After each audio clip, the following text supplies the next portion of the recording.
Hello commerce graduates, welcome back to the channel guys. और आज हम आपके यूनिट 6 के कॉस्ट के टॉपिक के साथ स्टार्ट करने वाले हैं।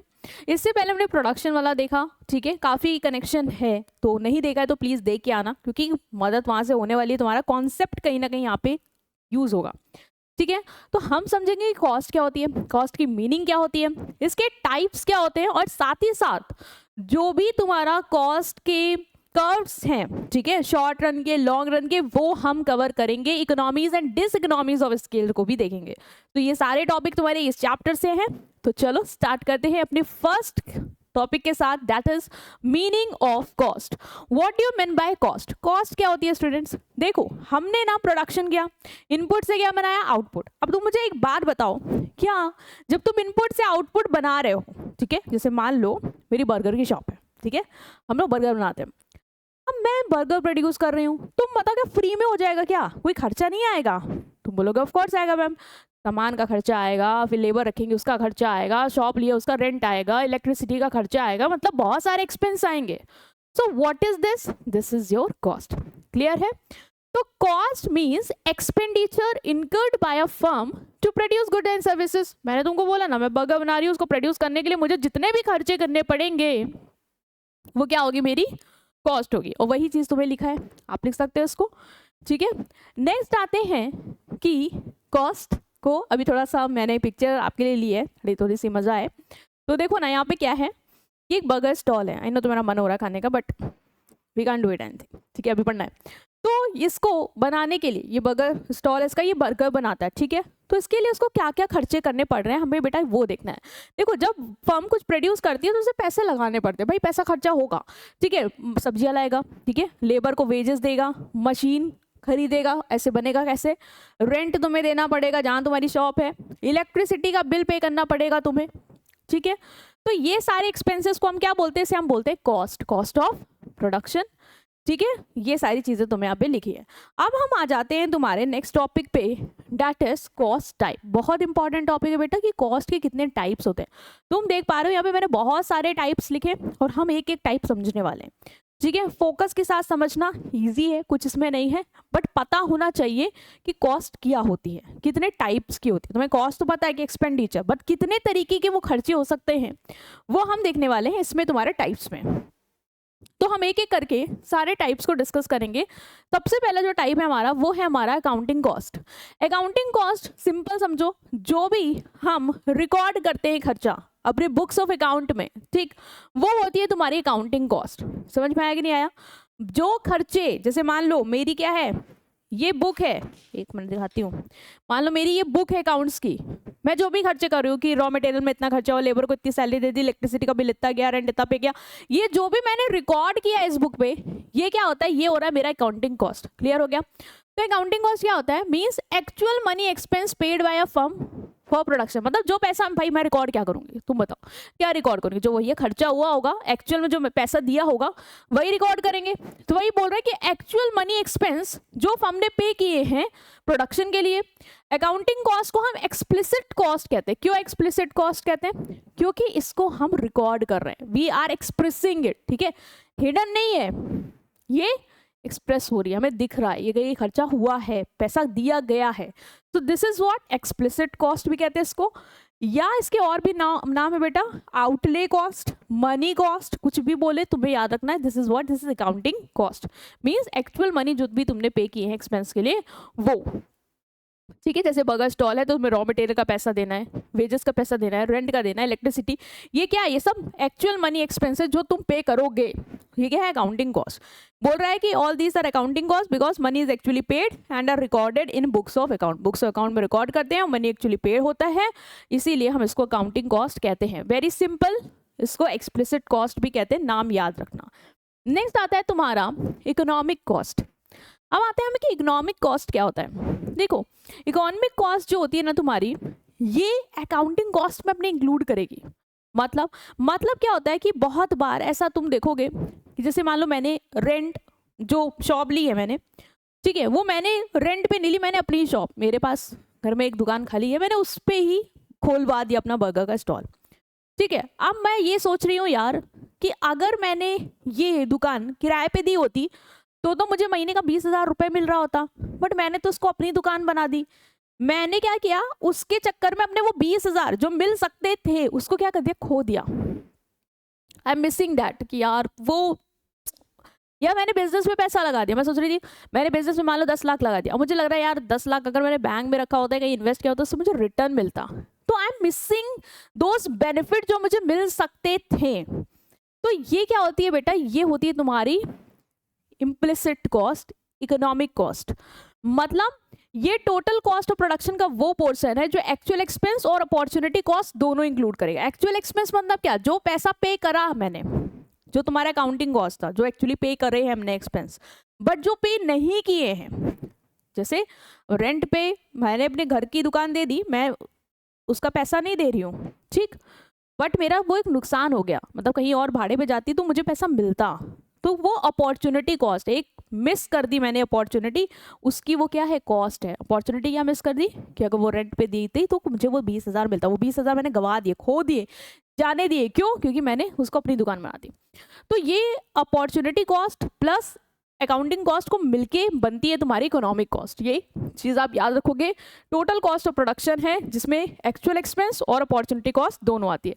इकोनॉमिक कॉस्ट में एक्सप्लिसिट कॉस्ट जो तुमने देखा, accounting cost actual money paid वो भी आएगा, और implicit cost basically opportunity cost, value of next best alternative sacrifice, जो तुमने सेक्रीफाइस कर दिया बेनिफिट, उसकी कॉस्ट भी इंक्लूड होती है। अब जैसे मैंने मान लो मेरे बिजनेस का प्रॉफिट आया, तो मैं कहूंगी कि अगर मेरे बिजनेस का 10 लाख प्रॉफिट आया ना, तो इस 10 लाख में मेरा वो भी प्रॉफिट होगा जो मैंने कहीं ना कहीं खोया है। मतलब क्या होता है ना, कॉस्ट सेट करते समय बहुत लोग दिमाग लगाते हैं, वो कॉस्ट में सिर्फ कॉस्ट ऑफ प्रोडक्शन ही नहीं इंक्लूड करते, जो एक्चुअल मनी खर्चा किया, वो कहते हैं कि इसके चक्कर में ना जो रेंट पे दुकान दे दी, या जो मैं यहाँ लगा रहता हूँ, अगर मैं कहीं और काम करता हूँ तो मुझे 20,000 सैलरी मिलती, तो मैं उसको भी जोड़ूंगा अपनी टोटल कॉस्ट में। मतलब मैं इम्प्लिसिट कॉस्ट भी जोड़ूंगा। लाइक 6 रुपये एक्चुअल मेरा प्रोडक्शन कॉस्ट आई, मैंने कहा 2 रुपये मुझे और चाहिए, क्यों, क्योंकि मैंने अपने आप को जो अपॉर्चुनिटी सेक्रीफाइस की, मैं उसका भी प्रॉफिट चाहती हूँ, तो 2 रुपये मैं कहूँगी मुझे और चाहिए।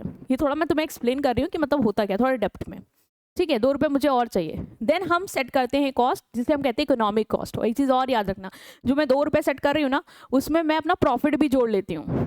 मतलब 1 रुपये का मेरा मान लो कुछ एक्चुअल में इम्प्लिसिट कॉस्ट था जो अपॉर्चुनिटी कॉस्ट है, और 1 रुपये का मैंने नॉर्मल प्रॉफिट भी जोड़ लिया ताकि बिजनेस सर्वाइव कर पाए। तो इसीलिए क्या होता है यहाँ पे, जो तुम्हारी इम्प्लिसिट कॉस्ट निकलती है, इम्प्लिसिट कॉस्ट और इकोनॉमिक कॉस्ट निकलती है, वो explicit cost plus implicit cost होती है, और इम्प्लिसिट कॉस्ट में ही तुम्हारा जो नॉर्मल प्रॉफिट है वो भी ऐड होता है। तो याद रखना, ठीक है। मान लो तुमने कोई शॉप खरीदी, तुमने उसमें 100 रुपये मटेरियल में से खर्चा किए, ये एक्सप्लिसिट है, पता चला मनी पे किया है। इम्प्लिसिट क्या है कि तुमने अपनी खुद की शॉप यूज़ कर ली, हो सकता रेंट पे उठाते तुम्हें 50 रुपये मिलता, ठीक है, ऐसा मानो। तो ये क्या है, अपॉर्चुनिटी कॉस्ट। तो तुम्हारी जो इकोनॉमिक कॉस्ट है वो इम्प्लिसिट और एक्सप्लिसिट को जोड़ के बनेगी। और याद रखना, इम्प्लिसिट में नॉर्मल प्रॉफिट भी जुड़ता है। मतलब फॉर्मूला क्या होगा, फॉर्मूला याद रखना तुम्हें, एक्सप्लिसिट कॉस्ट, इम्प्लिसिट कॉस्ट, और इम्प्लिसिट कॉस्ट के अंदर ही तुम्हारा नॉर्मल प्रॉफिट भी इंक्लूड है, ठीक है। जो भी हम अपॉर्चुनिटी कॉस्ट जोड़ते हैं ना, उसमें हम अपना थोड़ा सा दिमाग लगा के प्रॉफिट भी डाल लेते हैं, ठीक है। तो ये है तुम्हारी दूसरे टाइप की कॉस्ट, तो तुम्हें लिखना होगा, तो तुम्हें पता होना चाहिए। Next is outlay cost. Outlay cost, अभी तुमने अकाउंटिंग कॉस्ट पढ़ा था ना, उसमें तुमने पढ़ा था कि इसका नाम एक्सप्लिसिट कॉस्ट, आउटले कॉस्ट भी होता है। तो वही है, वही डेफिनेशन लिख सकते हो उसमें कि एक्चुअल मनी जो तुमने पे किया है, ठीक। Next is opportunity cost. Opportunity cost तुमने इकोनॉमिक्स में पढ़ा होगा, value of next best alternative sacrificed, ठीक है। जो नेक्स्ट बेस्ट ऑल्टरनेटिव था, जो तुमने सेक्रीफाइस कर दिया चॉइस करते समय, उसे बोलते हैं अपॉर्चुनिटी कॉस्ट। मेरे पास 1 लाख रुपए थे, मैं या तो आईफोन ले लूँ या तो लैपटॉप ले लूँ। मैंने क्या सोचा, मैंने सोचा आईफोन ले लेते हैं, तो मैंने क्या सेक्रीफाइस कर दिया, लैपटॉप। ये जो लैपटॉप को मैंने सेक्रीफाइस किया, ये जो नेक्स्ट बेस्ट अल्टरनेटिव था मेरे पास, किसको भी ले सकती थी, उसको ही मिस कर देने की कॉस्ट को क्या बोलते हैं, अपॉर्चुनिटी कॉस्ट। की उस अपॉर्चुनिटी को हमने मिस कर दिया, उसकी ये मेरे को क्या पड़ गई, कॉस्ट पड़ गई, ठीक है। तो ये when you choose one option you give up another, तो जो सेक्रीफाइस्ड ऑप्शन होता है उसे बोलते हैं अपॉर्चुनिटी कॉस्ट। सिंपल तुम्हें बोला है, तुम्हारे पास 100 रुपये है, या तो तुम स्मॉल बिजनेस स्टार्ट कर लो, या उसको बैंक में रख के 10 रुपये का इंटरेस्ट कमा लो। तुमने क्या किया, बिजनेस स्टार्ट किया, तो ये जो 10 रुपये का इंटरेस्ट कमा सकते हैं ना, वो तुमने अपॉर्चुनिटी गवा दी, तो वो क्या हो गई तुम्हारी opportunity cost. So value of next best alternative sacrificed while making a choice. Clear. तो ये था तुम्हारा अपॉर्चुनिटी कॉस्ट। नेक्स्ट आता है तुम्हारा डायरेक्ट कॉस्ट। डायरेक्ट कॉस्ट क्या होता है? ये वो कॉस्ट होती है जो हम डायरेक्टली आइडेंटिफाई या ट्रेस कर सकते हैं स्पेसिफिक प्रोडक्ट में। लाइक बर्गर बनाया, बर्गर में आराम से हम आइडेंटिफाई कर सकते हैं कि ब्रेड का इतना पैसा लगा है, आलू की टिक्की का इतना पैसा लगा है, ठीक है, सब्जी का इतना पैसा लगा। वी कैन आइडेंटिफाई, जो भी स्पेसिफिक प्रोडक्ट है उसमें हम आइडेंटिफाई कर सकते हैं उस कॉस्ट को, उसे बोलते हैं डायरेक्ट कॉस्ट, जो डायरेक्टली आइडेंटिफाई और ट्रेस करी जा सकती है स्पेसिफिक प्रोडक्ट या एक्टिविटी। जैसे बर्गर बनाया तो 20 का ब्रेड लगा, 30 की वेजिटेबल लगी, लेबर 50 का लगा, तो डायरेक्ट कॉस्ट मेरी कैलकुलेट करके आ गई। ठीक है, तुम्हें एग्जाम्पल नहीं थी ना, तुम्हें बस मीनिंग पता होना चाहिए, जो आइडेंटिफाई या ट्रेस कर लिया जाए। इनडायरेक्ट कॉस्ट क्या होता है? इनडायरेक्ट कॉस्ट वो कॉस्ट होती है जो हम डायरेक्टली आइडेंटिफाई या ट्रेस नहीं कर सकते स्पेसिफिक प्रोडक्ट में। ठीक है, बस नॉट लगा दोगे, ये वाली बन जाएगी। स्पेसिफिक प्रोडक्ट में हम उसको डायरेक्टली ट्रेस नहीं कर सकते, आइडेंटिफाई नहीं कर सकते, क्योंकि ये कॉस्ट ओवरऑल ऑपरेशन पे खर्च की गई है। लाइक मेरा कैफे है तो इलेक्ट्रिसिटी हर चीज पे लग रही है, और उस एक बर्गर को बनाने में कितनी इलेक्ट्रिसिटी लगी हम उसको एग्जैक्टली नहीं आइडेंटिफाई कर सकते। ठीक है, रेंट पूरे उसका जा रहा है, शॉप का बहुत कुछ बन रहा है, उस एक बर्गर में कितना रेंट जा रहा है हम नहीं आइडेंटिफाई कर सकते। तो ओवरऑल ऑपरेशन पे जो खर्चा होता है उसको हम स्पेसिफिक प्रोडक्ट पे नहीं आइडेंटिफाई कर सकते हैं, इसे बोलते हैं इनडायरेक्ट कॉस्ट। लाइक मैनेजर की सैलरी, इलेक्ट्रिसिटी, शॉप रेंट, ये सारी चीजें तुम्हारी इस पे आएंगी। Next is incremental cost. Incremental cost क्या होती है? इंक्रीमेंटल कॉस्ट मतलब बेटा इंक्रीमेंट, इंक्रीमेंट मतलब क्या? बढ़ना। जब तुम्हारा एडिशन हो कॉस्ट में, ठीक है, तुम्हारी कॉस्ट में कुछ क्या हो, एडिशन हो, बढ़े। बोल रहा है क्या? It is additional cost incurred when output is increase by certain amount. मान लो मैं कितना बना रही थी पहले, 10 यूनिट बना रही थी, तो मुझे कितना खर्चा आ रहा था, 100 रुपए का। मैंने बोला मैं आउटपुट बढ़ाऊंगी। बोल रहा है ना कि जब आपने आउटपुट इंक्रीज किया किसी सर्टेन अमाउंट से, तो जो एडिशनल खर्चा आता है, तो मैंने क्या किया, आउटपुट इंक्रीज ही किया सर्टेन अमाउंट से, जैसे 5 यूनिट से मेरा खर्चा बढ़ गया, 100 से 130 हो गया, 30 रुपए का खर्चा बढ़ गया। तो ये जो एडिशन हुआ है ना कॉस्ट में, जब मैंने आउटपुट को इंक्रीज किया है एक सर्टेन अमाउंट से, इसे बोलते हैं इंक्रीमेंटल कॉस्ट। ठीक है, मार्जिनल कॉस्ट के सिमिलर लग रही होगी, तुम्हें लग रहा हो मार्जिनल कॉस्ट में भी तो इंक्रीज होगा, बट मार्जिनल कॉस्ट में हम एक यूनिट में के ऐड होने से कितना इंक्रीज हुआ वो देखते हैं। जैसे पहले एक लेबर था, एक लेबर और आ गया तो कितना ऐड ऑन हो गया, कॉस्ट कितनी बढ़ गई, ऐसा देखेंगे। बट यहाँ पे इंक्रीमेंटल में एक्स्ट्रा मल्टीपल यूनिट ऐड हो सकते हैं, जैसे 10 से 15 ही हो गया। तो एक सिंपल तुम्हें ये क्लियर करने का था मार्जिनल इंक्रीमेंटल में क्या डिफरेंस है, तुम्हें मार्जिनल की डेफिनेशन याद रखनी, दैट्स इट। ठीक है, moving toward next, that is sunk cost. Sunk cost क्या होती है? ये वो कॉस्ट होती है जो ऑलरेडी क्या हो गई है, इंकर हो गई है और अब ये रिकवर नहीं हो सकती। ठीक है, पैसा कहते नहीं डूब गया, एक तरीके से हो गया खर्चा, now you can not recover it. ठीक है, जैसे एडवर्टीजमेंट पे भारी खर्चा कर दिया 5 करोड़, अब तुम ये सोचो एक प्रोडक्ट तुमने बेचा नहीं, रिकवर कर लो, अभी नहीं होगा, लॉन्ग रन में होता रहेगा। तो संक कॉस्ट मतलब एक बार खर्चा हो गया एंड इट्स गॉन। ठीक है, अब ये रिकवर नहीं हो सकता। Next is historical cost. Historical cost क्या होती है ये समझो। हिस्टोरिकल कॉस्ट क्या होती है? हिस्टोरिकल कॉस्ट ओरिजिनल कॉस्ट होती है eight which asset was purchase. जब मैंने एसेट खरीदा, मान लो मैंने ये खरीदा, ठीक है, ये मान लो कोई मशीन है मैंने खरीदी, तो मैंने जो ये मशीन खरीदी, तो जब मैंने खरीदी तो इसका क्या प्राइस था, वही है इसकी हिस्टोरिकल कॉस्ट। तो ओरिजिनल प्राइस जो था, मतलब आज कोई भैया इसको 2-3 साल हो गए, तो मैं बोलेंगे हिस्टोरिकल कॉस्ट बताओ, मतलब कि इसकी पास्ट कॉस्ट बताओ जब खरीदी थी तब की। तो ओरिजिनल कॉस्ट जिस पे एसेट तुमने परचेज की उसे बोलते हैं पास्ट कॉस्ट, इसे बुक्स अकाउंट में रिकॉर्ड किया जाता है और ये मार्केट वैल्यू के साथ चेंज नहीं होती भाई, it does not change with market value. अब मार्केट में कुछ भी वैल्यू चल रही हो, ओरिजिनल कॉस्ट जो थी, जो खरीदी थी, वो वही रहेगी, उसको वही बोलेंगे। तो ओरिजिनल कॉस्ट क्या है जब मैंने खरीदी थी, उसे बोलते हैं हिस्टोरिकल कॉस्ट। रिप्लेसमेंट कॉस्ट क्या होती है? रिप्लेसमेंट कॉस्ट वो कॉस्ट होती है जो एग्जिस्टिंग एसेट को सिमिलर एसेट से रिप्लेस करने के लिए हम करते हैं। ठीक है, लाइक मेरे पास कोई एग्जिस्टिंग एसेट है, अभी वो पुराना हो गया, ठीक है, और मुझे उसकी जगह सेम वही मशीन लानी है, तो अब मैं मार्केट प्राइस पे उस मशीन को जितने रुपए में भी खरीदूंगी ताकि मैं ओल्ड मशीन को रिप्लेस कर पाऊं, उसे बोलते हैं तुम्हारा रिप्लेसमेंट कॉस्ट। ठीक है, मान लो मैंने कोई मशीन खरीदी थी पहले, हिस्टोरिकल कॉस्ट देख लो इसकी 1 लाख थी, पास्ट कॉस्ट क्या होती है हिस्टोरिकल, 1 लाख थी। अब मुझे मशीन को क्या करना है, रिप्लेस करना है, भाई वो पुरानी हो गई। तो आज को मैं देखती हूँ तो मशीन का नाम भाई तुमको भी पता है, समय के साथ चीज़ों के दाम क्या है, बढ़ ही जाते हैं। तो आज वो मशीन मुझे 1.5 लाख की पड़ रही है, तो उस मशीन को रिप्लेस करने की कॉस्ट कितनी आ रही है नई मशीन से, 1.5 लाख रुपए। तो ये क्या होती है तुम्हारी रिप्लेसमेंट कॉस्ट। क्लियर है?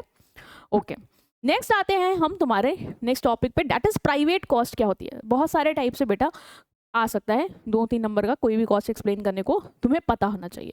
प्राइवेट कॉस्ट क्या होती है? Private cost is the cost incurred by an individual firm in producing good. या फर्म जब गुड प्रोड्यूस कर रही है तो वो जितना भी खर्चा कर रही है, इंडिविजुअल फर्म, मेरी एक फर्म जो भी गुड्स प्रोड्यूस कर रही है उसमें जो जितना भी एक्सपेंस कर रही है, ये मेरी क्या है, ये मेरी प्राइवेट कॉस्ट है। ठीक है, फर्म की खुद की कॉस्ट जो भाई उसको खर्चा आ रहा है गुड्स को प्रोड्यूस करने का, रॉ मटेरियल, वेज, इलेक्ट्रिसिटी, कुछ भी हो जो फर्म पे कर रही है खुद के गुड्स को प्रोड्यूस करने के लिए, वो जो खर्चा आ रहा है, ठीक है, वो खुद पे करेगी, वो होती है प्राइवेट कॉस्ट।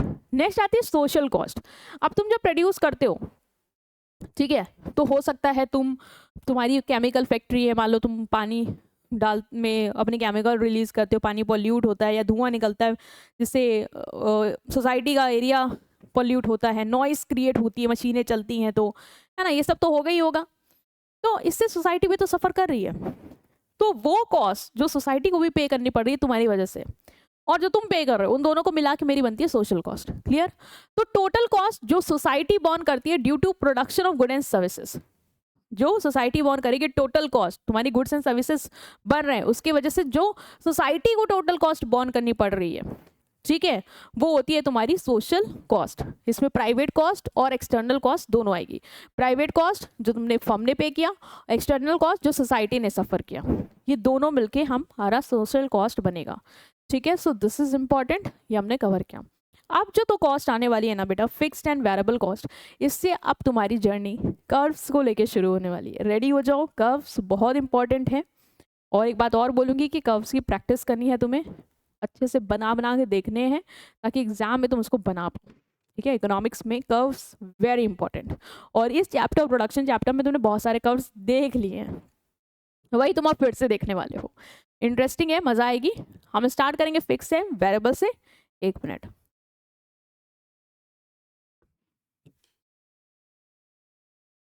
ओके स्टूडेंट्स, तो हम आते हैं आपके पहले कॉस्ट पे, डेट इज फिक्स कॉस्ट। ठीक है, फिक्स कॉस्ट क्या होती है? मैम वो कॉस्ट जो फिक्स्ड है, हाँ वही होती है फिक्स कॉस्ट। तो cost that remain constant even when output change, मतलब फिक्स तो रहेगी बट कैसे, मतलब आउटपुट बढ़ा रहे हो फिर भी वो कॉस्ट फिक्स है। लाइक इस मान लो ये शॉप है मेरी, ठीक है, अब यहाँ पे मैं कुछ ना भी बनाऊँ तभी मुझे रेंट देना पड़ेगा, कम बनाऊँ तो भी रेंट देना पड़ेगा, ज़्यादा बना दो तो भी रेंट देना पड़ेगा, मतलब वो फिक्स है। मान लो इसका रेंट 1 लाख है, अभी मुझे 1 लाख रुपए देना ही देना पड़ेगा, बनाऊँ ना बनाऊँ, दुकान भाड़े पे चढ़ चुकी है। तो ये क्या होती है फिक्स कॉस्ट। ठीक है, रेंट, इंश्योरेंस, सैलरीज और परमानेंट स्टाफ, जो परमानेंट स्टाफ होते हैं उनको तुम्हें पैसे देने ही पड़ेंगे। अब जो टेम्प्रेरी है जब काम कराओगे तब दोगे, नहीं कराओगे नहीं दोगे, बट जो परमानेंट है उनको तो देना ही पड़ेगा। तो ये सब क्या है, ये सब खर्चे फिक्स्ड हैं। आप आउटपुट बनाइए, ज़्यादा बनाइए, कम बनाइए, कोई फर्क नहीं पड़ता, ये आपको पे करना पड़ेगा ही पड़ेगा। तो this is what, this is fixed cost. अभी इसके अपोजिट आती है वेरिएबल कॉस्ट, वो कॉस्ट जो वेरी करती है according to the production level. मैं ज़्यादा बनाऊंगी सो ज़्यादा रॉ मटेरियल लगेगा, ठीक है, ज़्यादा बिजली लगेगी तो कॉस्ट ज़्यादा देनी पड़ेगी, कम बनाऊंगी तो कम देनी पड़ेगी, नहीं बनाऊंगी तो भाई काहे का रॉ मटेरियल खरीद के खर्चा करना है। तो मतलब ये आउटपुट के साथ क्या है, वेरी कर रही है। वेरिएबल मतलब क्या, चेंज हो रही है, वेरी कर रही है। ज़्यादा प्रोडक्शन ज़्यादा variable cost, less production less variable cost. Production अगर 0 हो जाए तो वेरिएबल कॉस्ट भी 0 हो जाएगी। तो ये होती है तुम्हारी वेरिएबल कॉस्ट। ठीक है, अब हम आपको यहाँ से शुरू करेंगे और दिखाएंगे वेरिएबल कॉस्ट, फिक्स कॉस्ट से टोटल कॉस्ट कैसे बनती है, एंड देन सारी ग्राफ्स। ठीक है, तो एक बार डिफरेंस देख लेते हैं। फिक्स कॉस्ट वेरिएबल कॉस्ट पे, फिक्स कॉस्ट कांस्टेंट रहती है with the level of output, and variable cost change होती रहती है लेवल ऑफ आउटपुट के साथ। Paid even at 0 output, fix cost rent पे करना पड़ेगा भले कुछ भी ना प्रोड्यूस करो। वेरिएबल कॉस्ट जब 0 होगा आउटपुट तो 0 हो जाएगी। ठीक है, example rent, example raw material. ठीक है, इसके अलावा एक चीज़ और याद रख सकते हो कि फिक्स कॉस्ट को हम सप्लीमेंट्री कॉस्ट भी बोलते हैं और वेरिएबल कॉस्ट को हम प्राइम कॉस्ट भी बोलते हैं। तो दिस इज ऑल्सो इम्पॉर्टेंट, आप ये भी याद रख सकते हो। ठीक है, ओके चलो अब हम आते हैं तुम्हारे इस पे। देखो हमने क्या कॉस्ट पढ़ी, हमने एक फिक्स कॉस्ट पढ़ी, हमने एक वेरिएबल कॉस्ट पढ़ी। अभी देखो मेरे फिक्स कॉस्ट बहुत सारी हो सकती है, रेंट का एक फिक्स कॉस्ट हो सकता है, ठीक है, मिनिमम इलेक्ट्रिसिटी बिल जो होता है वो फिक्स हो गया मेरा, परमानेंट स्टाफ की सैलरी होगी। जब मैं सारे फिक्स कॉस्ट को जोड़ दूंगी ना तो क्या बन जाएगा, टोटल फिक्स कॉस्ट, ठीक। और जो सारे वेरिएबल कॉस्ट, रॉ मटेरियल पे खर्चा, लेबर पे खर्चा, सारे वेरिएबल कॉस्ट को जोड़ दूंगी तो क्या आ जाएगा, टोटल वेरिएबल कॉस्ट। सिंपल है, इतना कॉम्प्लिकेटेड तो था नहीं है। फिक्स कॉस्ट का total, total fix cost, variable cost का total, total variable cost, clear. तो वही बोला गया, total fix cost and total variable cost. अच्छा देखो, जब टोटल फिक्स कॉस्ट और टोटल वेरिएबल कॉस्ट जोड़ देंगे तो मेरी टोटल कॉस्ट आ जाएगी कि नहीं आ जाएगी, जितना मेरा टोटल खर्चा आ रहा है, चाहे वो वेरिएबल हो चाहे वो फिक्स्ड हो, आ जाएगा। इसीलिए ये फॉर्मूला आता है तुम्हारा कि TC is equal to TFC plus TVC. Clear हो रहा है कि नहीं हो रहा है। Total fix cost total variable cost जोड़ देंगे तो मेरी क्या आ जाएगी, टोटल कॉस्ट आ जाएगी। सिंपल है, ठीक। अब इसको घुमा के, जैसे मैथ्स वाले बच्चे हो या बेसिक तुम लोगों ने देखा होगा, तुम्हें पता है कि इसको लेफ्ट राइट करो तो चेंज हो जाएगा कि नहीं हो जाएगा। अब मान लो मुझे टीएफसी निकालना है, ठीक है, और मुझे टीसी और टीवीसी दिया हुआ है, तो मैं क्या करूंगी, टीसी टीवीसी को इधर ले जाऊंगी तो टीसी माइनस टीवीसी से निकलेगा, नहीं निकलेगा। मान लो मुझे टीवीसी दिया हुआ है, एग्जाम में ऐसे क्वेश्चन आ सकते हैं, तुम्हें टीवीसी निकालना हो, टीसी टीएफसी दिया हो, तो फॉर्मूला क्या होगा, टीसी माइनस टीएफसी। मतलब इधर उधर घुमा के तुम चीजें निकाल सकते हो, ये समझ में आ रहा है। तो ये चीज फॉर्मूला डिराइव कैसे हो सकता है, हर एक का 3 में कोई 2 चीज दी होगी, तुम्हें एक निकालनी होगी and you can do it, ठीक। तो ये था, ओके। अब हम आते हैं तुम्हारे फिक्स कॉस्ट पे। तो कर्व देखो, फिक्स कॉस्ट क्या होती है बेटा, फिक्स होती है ना। तुम आउटपुट बनाओ ना बनाओ तुम्हें देना पड़ेगा, ठीक। तो फिक्स्ड कॉस्ट का इसलिए जो कर्व आता है ना, वो स्ट्रेट लाइन होता है, हॉरिजॉन्टल लाइन कह सकते हैं, पैरेलल टू एक्स एक्सिस। ये एक्स एक्सिस है तुम्हारी, ये वाई एक्सिस है, ये तुम्हारी टोटल फिक्स कॉस्ट है। जो फिक्स कॉस्ट होती है वो हॉरिजॉन्टल लाइन होती है, लेटी हुई हॉरिजॉन्टल, ऐसे वर्टिकल होती है। तो ये हॉरिजॉन्टल लाइन होती है पैरेलल टू एक्स एक्सिस। ये कर्व तुम्हारा फिक्स कॉस्ट का बनता है। क्यों मैम, यहाँ पे आपने 0 से क्यों नहीं स्टार्ट किया, आपने यहाँ से मान लीजिए 10 से क्यों स्टार्ट किया, क्योंकि बेटा तुम कुछ भी ना बनाओ तब भी तुम्हें फिक्स कॉस्ट देनी है, ज़्यादा बनाओ तब भी देनी है। तो 0 तो फिक्स कॉस्ट हो नहीं सकती, इसलिए हम 0 से स्टार्ट नहीं करेंगे, ठीक है। तो इसीलिए हमने इसको 10 से किया, मतलब मान लो 10 है तो ये फिक्स कॉस्ट ये जाएगी जाएगी, चाहे आप आउटपुट इतना बनाए, चाहे आउटपुट इतना बनाए, इतना बनाए, इतना बनाए, जो बनाए आपकी मर्जी, ठीक। तो ये होती है तुम्हारी टोटल फिक्स कॉस्ट का कर्व। इसी तरीके से वेरिएबल कॉस्ट का भी कर्व बनता है।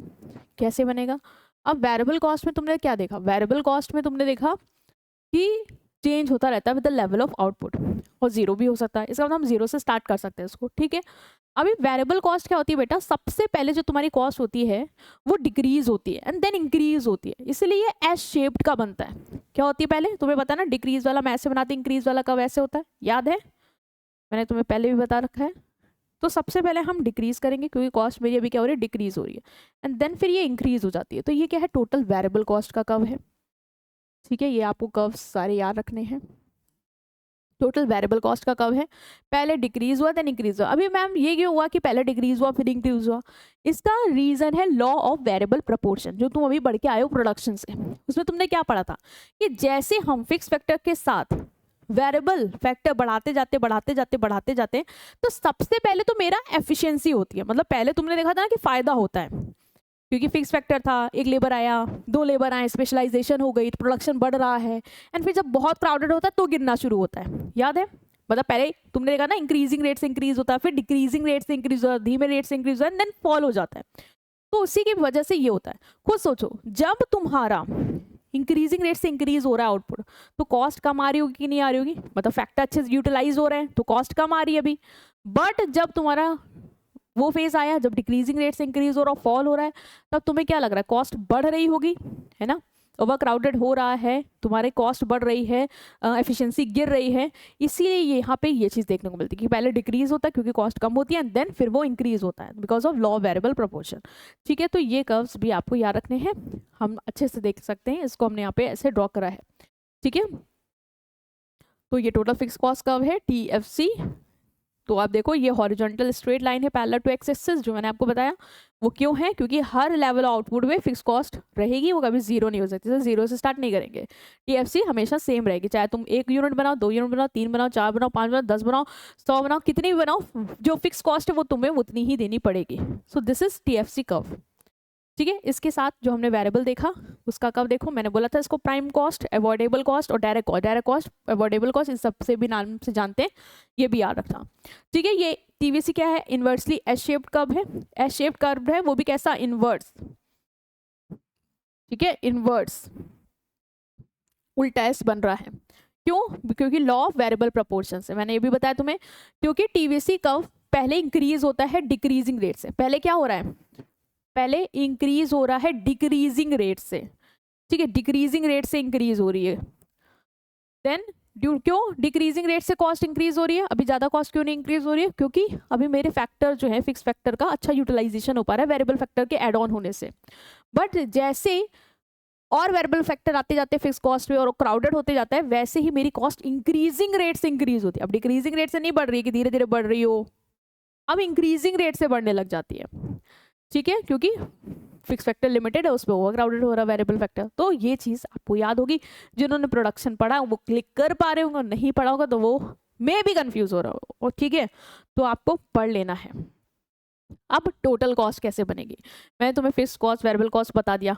टोटल कॉस्ट किससे बनती है, फिक्स कॉस्ट और वेरिएबल कॉस्ट के जुड़ के बनती है। तो इसका मतलब जो टोटल फिक्स कॉस्ट है वो भी जीरो से नहीं स्टार्ट हो सकती। क्यों नहीं स्टार्ट हो सकती, क्योंकि फिक्स कॉस्ट तो है ना, जैसे मान लो तुम्हारे टोटल, हमें निकालना total cost, total fix cost plus total variable cost से मिलके बनती है। तुम भी ये जानते हो। अब तुम मुझे बताओ, मान लो मैं वेरिएबल कॉस्ट मेरी कुछ नहीं, मैं कुछ नहीं बना रही हूँ, ठीक, और टोटल फिक्स कॉस्ट तो मुझे देनी पड़ेगी ना, रेंट तो मान लो देना ही पड़ेगा ना, चाहे तुम कुछ बनाओ चाहे कुछ ना बनाओ। तो 10 रुपये का रेंट तो मेरा जा ही रहा है, तो इसका मतलब टोटल कॉस्ट मेरी 10 ही होगी। इसका मतलब वेरिएबल कॉस्ट भले ही जीरो हो जाए, टोटल फिक्स कॉस्ट कभी जीरो नहीं हो सकता। इसका मतलब ये क्या है, जीरो से स्टार्ट नहीं होगा। तो ये कहाँ से स्टार्ट होगा, ये स्टार्ट होगा तुम्हारा फिक्स कॉस्ट से। जहाँ से तुम्हारा फिक्स कॉस्ट कर्व बना है वहीं से आपको इसको स्टार्ट करना। और ये भी एस शेप्ड है, क्योंकि लॉ ऑफ वेरिएबल प्रोपोर्शन यहाँ पे भी है, क्योंकि फिक्स कॉस्ट तो सेम है। जो भी चेंजेस आ रहा है टीएफसी में वो किसकी वजह से आ रहा होगा, टीवीसी के बदलने की वजह से ही आ रहा होगा, है ना। तो टीवीसी जब लॉ ऑफ वेरिएबल प्रोपोर्शन की वजह से अपना एस शेप इनवर्स शो कर रहा है, तो वैसे ये भी करेगा। तो इसका कर्व तुम्हें याद रखना है, फिक्स कॉस्ट से शुरू होगा एंड ये भी इनवर्सली एस शेप तुम्हारा बनेगा। ठीक है भाई, बोला गया है इसको हम दोनों कर्व को ऐड करके बनाते हैं। S TFC remain the same at all the output level. जो चेंज आ रहा है टीसी में वो टीवीसी की वजह से आ रहा है। भाई टीएफसी जो है सेम ही है हर लेवल पे, 10 10 10 10 10 10। तो जो भी टीसी कैलकुलेट होके आएगी बदलेगी, वो टीवीसी की वजह से ही बदलेगी। टीवीसी 0 है तो 10, टीवीसी 20 है तो 10 20 30। तो जो भी अंतर आ रहा है ना, वो किसकी वजह से आ रहा है, टीवीसी की वजह से आ रहा है। इसीलिए ये भी उसी की तरह ही शेप लेगी, that is inversely S shape. Law variable proportion यहाँ पे भी काम करेगा। Therefore distance between TC curve and TVC curve always remain the same. इसलिए इन दोनों के बीच का तुम्हें जो डिस्टेंस लेना है ना, वो हमेशा क्या रहेगा, सेम रहेगा। क्योंकि जो भी अंतर आ रहा है तुम्हारा, ठीक है, टोटल कॉस्ट में, वो टीवीसी की वजह से ही आ रहा है। इसलिए दोनों लोग क्या है, हमेशा एकदम पैरेलल चलेंगे। जब डायग्राम बनाना तो ये चीज़ ध्यान रखना तुम वहाँ पे। ठीक है, जस्ट लाइक टीवीसी का ये भी इनवर्सली एस शेप होता है लॉ वेरिएबल प्रोपोर्शन की वजह से। तो जब भी आप ड्रॉ करेंगे तो आपको इस चीज़ का ध्यान रखना है। ठीक है, जैसे हमने यहाँ पे कर्व बनाया तो हम तुम्हें रफ बता रहे हैं। जैसे फिक्स कॉस्ट तुमने ऐसे बनाया, टीवीसी तुमने कैसे बनाया, ऐसे बना दिया, ठीक है, और टीएफसी तुम्हें ऐसे बना दिया। तो ये तरीके से तुम कर्व बना लेना। ठीक है, ये इंपॉर्टेंट है। चलो अब हम आ रहे हैं तुम्हारे नेक्स्ट पे, जो कि है तुम्हारा कॉस्ट फंक्शन। कॉस्ट फंक्शन क्या होता है, देखो अभी तक तुमने production function, demand function, supply function सब पढ़ा। तो हमें फंक्शन का मतलब वहां समझ में आया, रिलेशनशिप। ठीक है, रिलेशनशिप दो चीजों के बीच में। तो कॉस्ट का रिलेशनशिप हम समझेंगे यहाँ पे किसके साथ होगा, तो कॉस्ट का रिलेशनशिप जिन फैक्टर के साथ होगा उसको ही हम डिनोट करते हैं कॉस्ट फंक्शन। ठीक है, तो cost function refers to the mathematical relationship between cost of product and various determinant of cost. मतलब कॉस्ट और जो कॉस्ट के बहुत सारे फैक्टर्स हैं जो कॉस्ट को इफेक्ट करते हैं, जैसे कि इनपुट के प्राइस जिसकी वजह से कॉस्ट बढ़ सकती है, या आउटपुट जितना बना रहे हो उसकी वजह से कॉस्ट बढ़ सकती है, गिर सकती है। तो ये क्या है, कॉस्ट को इफेक्ट करते हैं। तो ये जो मैथमेटिकल रिलेशनशिप है कॉस्ट और उसके बहुत सारे डिटर्मिनेंट्स, ठीक है, उन्हें हम बोलते हैं cost function. It express the relationship between cost and output. Cost and output के बीच में रिलेशनशिप भी एक्सप्रेस करता है। कॉस्ट फंक्शन दो टाइप के होते हैं, एक शॉर्ट रन कॉस्ट फंक्शन और एक होता है तुम्हारा लॉन्ग रन कॉस्ट फंक्शन। ठीक है, तो कॉस्ट फंक्शन याद रखना, फंक्शनल रिलेशनशिप होता है तुम्हारा फैक्टर्स लिख सकते हैं हम, या तुम चाहो तो फंक्शनल रिलेशनशिप होता है तुम्हारा इनपुट और आउटपुट के बीच में, ठीक है। इनपुट का प्राइस क्या है, ठीक है, और आउटपुट का लेवल कितना है, वो डिटरमाइन करेंगे कि तुम्हारा कॉस्ट क्या हो सकता है, ठीक है। Okay, moving to our next, that is अब हम कर्व से स्टार्ट करने वाले बेटा। उससे पहले मैं तुम्हें एक टेबल में शो करूंगी कि हम कैसे कैलकुलेट करेंगे तुम्हारी टीसी। मान लो तुम्हें यहाँ पे क्वांटिटी दी है 0 1 2 3 4 5, ठीक है। बोल रहा है कि 0 पे टीवीसी 100 है, 1 पे 100 है, 2 पे 100। तुम्हें भी पता है यार टीएफसी, सॉरी टीवीसी बोलियो, टीएफसी क्या होता है, कांस्टेंट होता है। तो कांस्टेंट होता है, चाहे 0 बनाओ चाहे 5 बनाओ चाहे 10 बनाओ, रेंट उतना ही देना होगा मान लो, तो वो फिक्स्ड ही रहेगा। तो टीएफसी क्या है, हर पार पॉइंट पे क्या है, मेरा क्वांटिटी पे 100 ही है। नेक्स्ट है मेरा टीवीसी। टीवीसी मैंने बताया था पहले डिक्रीजिंग रेट से इंक्रीज होता है, फिर इंक्रीजिंग रेट से इंक्रीज होता है, ठीक है। जब कुछ नहीं बनाया तो 0 है, 1 बनाया तो 100 हो गई, 2 बनाया तो 150, 3 बनाया तो 200, 4 बनाया तो 400, 5 बनाया तो 700। तुम देखो अभी यहाँ पे जो कॉस्ट मेरी इंक्रीज हो रही है टीवीसी, वो डिक्रीजिंग रेट से इंक्रीज, पहले 100 थी, फिर मतलब 0 से 100, 100 फिर 50, फिर 50 से 200, फिर 50, ऐसे ही। अब देखो इंक्रीजिंग रेट से बढ़ने लगे, 200 से 400, 200, 400 से 300, मतलब तेजी से बढ़ रही है अभी, लॉ ऑफ वेरिएबल प्रोपोर्शन की वजह से, ठीक है। अब हम आते हैं टीसी कैसे निकालेंगे। मैंने तुम्हें बताया था टीएफसी प्लस टीवीसी करोगे तो हमारा टीसी निकल आएगा। तो इसको जोड़ो, 100 0 100 100 100 200, ये कितना हो जाएगा 250, ये कितना होगा 300, ये कितना होगा 500, ये कितना होगा 800। तो इस तरीके से तुम टीसी निकाल पाओगे, निकाल जाएगा। अगर क्वेश्चन आता है तो आप निकाल सकते हो, या टीसी दिया है टीवीसी दिया टीएफसी निकाल सकते हो कि नहीं निकाल सकते हो। टीसी में ये माइनस करते जाओगे टीएफसी आ जाएगा। ये तुम्हें क्लियर है कि नहीं क्लियर है, ठीक है। तो फॉर्मूला क्या है, TC is equal to TFC plus TVC. आप एक बात बताओ, एवरेज कैसे निकालते थे। एवरेज निकालने के लिए तुम्हें याद होगा कि हम क्वांटिटीज में हम डिवाइड करते थे तो एवरेज आता था। तो उसी तरीके से हम यहाँ पे भी कर सकते हैं। मान लो मैं जो टीसी टीएफसी और टीवीसी है, ठीक है, फॉर्मूला क्या है तुम्हारा, TC is equal to TVC, sorry TVC बोल रही हूँ, total variable cost and total fix cost, सही बोल रही हूँ, ठीक है। इसको हम क्वांटिटी से डिवाइड कर देंगे, ठीक है। क्वांटिटी से अगर हम डिवाइड कर दें, मान लो इसको भी मैंने क्वांटिटी से डिवाइड कर दिया, इसको क्वांटिटी से डिवाइड कर दिया, इसको क्वांटिटी से डिवाइड कर दिया, तो मेरा क्या है, एवरेज आ जाएगा, एवरेज आ जाएगा। तो टीसी को क्वांटिटी से डिवाइड करेंगे तो क्या आएगा, एसी, टीवीसी को क्वांटिटी से डिवाइड करेंगे तो एबीसी, और टीएफसी को क्वांटिटी से डिवाइड करेंगे तो एएफसी। मैथ्स जिनको आती है उनको तो समझ में आ ही रहा होगा, क्वांटिटी से दोनों साइड करोगे तो कोई फर्क तो होता नहीं है, या तुम अलग अलग भी कर लो, टीसी को भी अलग से क्वांटिटी से डिवाइड करोगे तो भी तुम्हारा क्या आएगा, एसी आएगा ना। टोटल को टोटल क्वांटिटी से डिवाइड करने में हमारा एवरेज आता है, ठीक। तो ये हमने निकाल लिया तुम्हारा क्या, फॉर्मूला दूसरा जो एवरेज पे बेस्ड है, कि AC is equal to AVC plus AFC हो जाएगा। सिंपल है, एसी तुम्हारा टोटल कॉस्ट को डिवाइड करके बना है क्वांटिटी से, टीवीसी टोटल क्वांटिटी से डिवाइड करके बना है एबीसी, और वो उसी तरीके से एएफसी। और जब इसका सम 2 होता है ये, तो इसका सम भी तो यही दोनों होगा। तो ये तुम्हें एक आइडिया मिल गया कि कैसे हमें एबीसी या एएफसी कैलकुलेट करना होता है। जब हमें टोटल एबीसी या टोटल एएफसी मिल जाए तो तुम्हें क्वांटिटी से डिवाइड करके सिंपल निकालना है। ये मैं बस तुम्हें समझाना चाह रही थी ताकि तुम यहाँ पे इसको कैलकुलेट कर पाओ। अब हम इसको टोटल कॉस्ट निकालने की आएगी, टोटल कॉस्ट में तो दोनों को ही जोड़ना है। 200 हमने निकाला भी अभी, ठीक है, 500 और ये 800, ठीक है।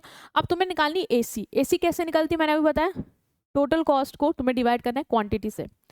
तो टोटल कॉस्ट क्या है, ये इसको डिवाइड करना है क्वांटिटी से। 100 को डिवाइड करोगे 0 नॉट डिटरमाइन, 200 को 1 से करोगे तुम्हारा कितना आएगा 200, 250 को 2 से करोगे 125, 300 को 3 से करोगे 100, और ये कितना था 500, 4 को तुम्हें करना है 500 से, कितना आएगा 4 1 ज़ा 4, फिर ये 1 4 2 ज़ा 8 5, ठीक। और फिर तुम्हें करना है इसको 700 से, अच्छा मैं टोटल कॉस्ट पे हाँ 800 को 5 से करना है, ठीक है। तो 5 1 ज़ा 5 और ये 3 5 6 30 और 0, ठीक है। इस तरीके से तुम्हारी ये सारी कॉस्ट जो है वो निकल जाएंगी, ठीक है। नेक्स्ट तुम्हारा वहाँ मैंने कैलकुलेट करके रखा है, बट मुझे तुम्हें कुछ नेक्स्ट चीज़ दिखानी है इसलिए मैं यहाँ पे कर दे रही हूँ, ठीक है। अब एएफसी निकालना है तो हम क्या करेंगे, एएफसी का भी मैंने तुम्हें बताया था कैसे निकलता है, टीएफसी को डिवाइड करो क्वांटिटी से, ठीक है। एसी को क्या किया तुमने, टोटल क्वांटिटी से, टोटल कॉस्ट से डिवाइड किया क्वांटिटी को। अब टीएफसी को डिवाइड करो क्वांटिटी से, मतलब टीएफसी को डिवाइड करो इससे तो कुछ नहीं आएगा, 100 को इससे करेंगे तो 100 आएगा, 100 को 200 से करेंगे तो कितना आएगा तुम्हारा 50, ये 3.33, ये तुम्हारा हो जाएगा 4 to 8 और ये हो जाएगा तुम्हारा 20। तो ये क्या आ गई तुम्हारी AFC। अब इसी तरीके से तुम्हें ABC निकालना है, तो इसको क्या करोगे, TVC को डिवाइड करो क्वांटिटी से। तो ये तुम्हारे फॉर्मूले में बता रही हूँ कैसे होता है, 0 0 ये नहीं 100 और ये होगा तुम्हारा 100, 150 को 2 से करोगे तो 75, 200 को 3 से करोगे तो 66.67 कुछ, 4 और करोगे 400 और फिर आप 700 से 5 को करेंगे तो 5 और 2 5 4 20 एंड 0 140। तो इस तरीके से तुम्हारे जो फॉर्मूला मैंने अभी तुम्हें बताया था कि कैसे होता है कि तुम्हें टोटल को अगर तुम क्वांटिटीज डिवाइड करते हो तो एवरेज आता है, चाहे वो एवरेज तुम्हारा निकालना हो AFC का या ABC का या टोटल कॉस्ट का, क्वांटिटी से डिवाइड करना होगा इन सब चीज़ों को, मतलब TVC TFC और TC को। ठीक है, तो वही चीज़ तुम्हारी यहाँ पे प्रेजेंट है टेबल के फॉर्म में जो हमने किया है। बट हमें अभी दिमाग में आ रहा है कि अगर MC निकालना होगा, मार्जिनल कॉस्ट निकालना होगा, हमें ABC AFC ये सब तो आ गया, मार्जिनल कॉस्ट कैसे निकलती है, तो मार्जिनल कॉस्ट तो सिंपल है, तुम्हें पता है ना, वेरिएबल कॉस्ट से निकलती है मार्जिनल कॉस्ट। एक क्वांटिटी बढ़ाने में मेरी वेरिएबल कॉस्ट कितनी इंक्रीज हुई एक एक्स्ट्रा यूनिट से, उससे ही मेरी मार्जिनल कॉस्ट निकलेगी। तो तुम्हें क्या करना है, मार्जिनल कॉस्ट निकालने के TVC के पास जाना है। एक एडिशनल, पहले मैं 0 पे 0 कहती कुछ नहीं था, एक एडिशनल क्वांटिटी मैंने बढ़ाई तो कितनी कॉस्ट बढ़ गई उस एडिशनल क्वांटिटी की वजह से 100, तो इसको करके हम निकाल लेंगे 100।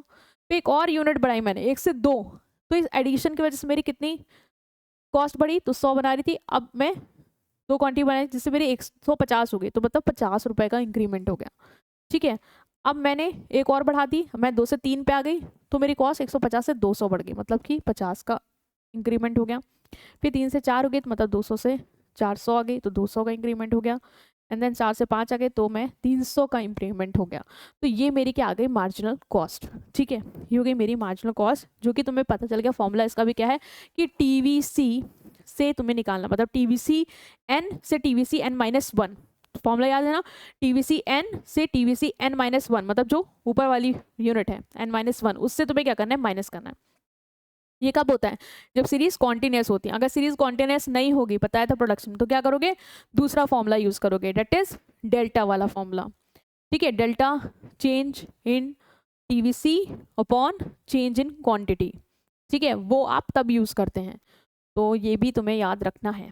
ठीक है, हमने इसको यहाँ पे देखा, ये वाला formula TVC n minus TVC n-1 और या delta TVC upon change in Q। ठीक है, change in Q, delta Q। ठीक है, ये फॉर्मूला तुम्हारा रहेगा। ओके, अब हम आते हैं तुम्हारे एवरेज फिक्स कॉस्ट पे। हम आएंगे एवरेज फिक्स कॉस्ट कब, अभी तक हमने तुम्हें क्या बताया कि एवरेज फिक्स कॉस्ट कैसे निकलेगा, मैं बताया तो डिवाइड कर दो क्वांटिटी से, तुम्हारी एवरेज फिक्स कॉस्ट जो है वो निकल के आ जाएगी। एक मिनट, वीडियो को कुछ हुआ नहीं, मुझे लगा, चलो। तो एवरेज फिक्स कॉस्ट कर्व कैसे निकलेगा, हमें ये देखना है। देखो ग्राफ में तुम देख रहे हो कि एवरेज फिक्स कॉस्ट कर्व जो है वो बहुत सारे पॉइंट्स को प्लॉट करके बना हुआ है। ठीक है, ये तो हमें सिंपल बस एक ओवरव्यू दिया है, पढ़ लो बस। क्या बोल रहा है कि AFC will keep on falling because of the increasing output level, however it can be never be zero. देखो तुम AFC कब बना रहे हो, AFC कब किससे बना, TFC कब से बना, तुम बताओ क्या टोटल फिक्स कॉस्ट कभी जीरो हुई है, नहीं। तो तुम कैसे कह सकते हो कि जो उसका एवरेज फिक्स कॉस्ट आया है वो जीरो हो सकता है, नहीं हो सकता, वो भी नहीं हो सकता। क्यों, क्योंकि अगर हम देखें जो हमारा टेबल था, अगर हम देखें टोटल फिक्स कॉस्ट 100 है, तुम्हारी क्वांटिटी 0 थी तो भी 100 थी। ठीक है, मतलब तब भी 0 नहीं हुआ, 1 करी तो भी 100 है, 2 करी तब भी 100 है, 3 करी तब भी 100 है, मतलब तुम क्वांटिटी बढ़ाते जा रहे हो लेकिन टोटल फिक्स कॉस्ट तुम्हारी सेम थी। इसी तरीके से अगर एवरेज निकालो, मतलब डिवाइड करते जाओगे इसको तुम, तो 2 से डिवाइड करोगे तो वो 50 आएगी, मतलब कम होती जाएगी, कम देख रहे हो, कम होती जा रही है, 100 से 50, 30, 25, 20। अब मान लो मैं 100 पे 100 भी ले आऊँ कि 100 ही क्वांटिटी बना रही हूँ, 100 कॉस्ट आ रही, तब भी वो तुम्हारी क्या है, तब भी वो तुम्हारी 1 आएगी, 100 डिवाइड करोगे तो 1 आ जाएगा, है ना।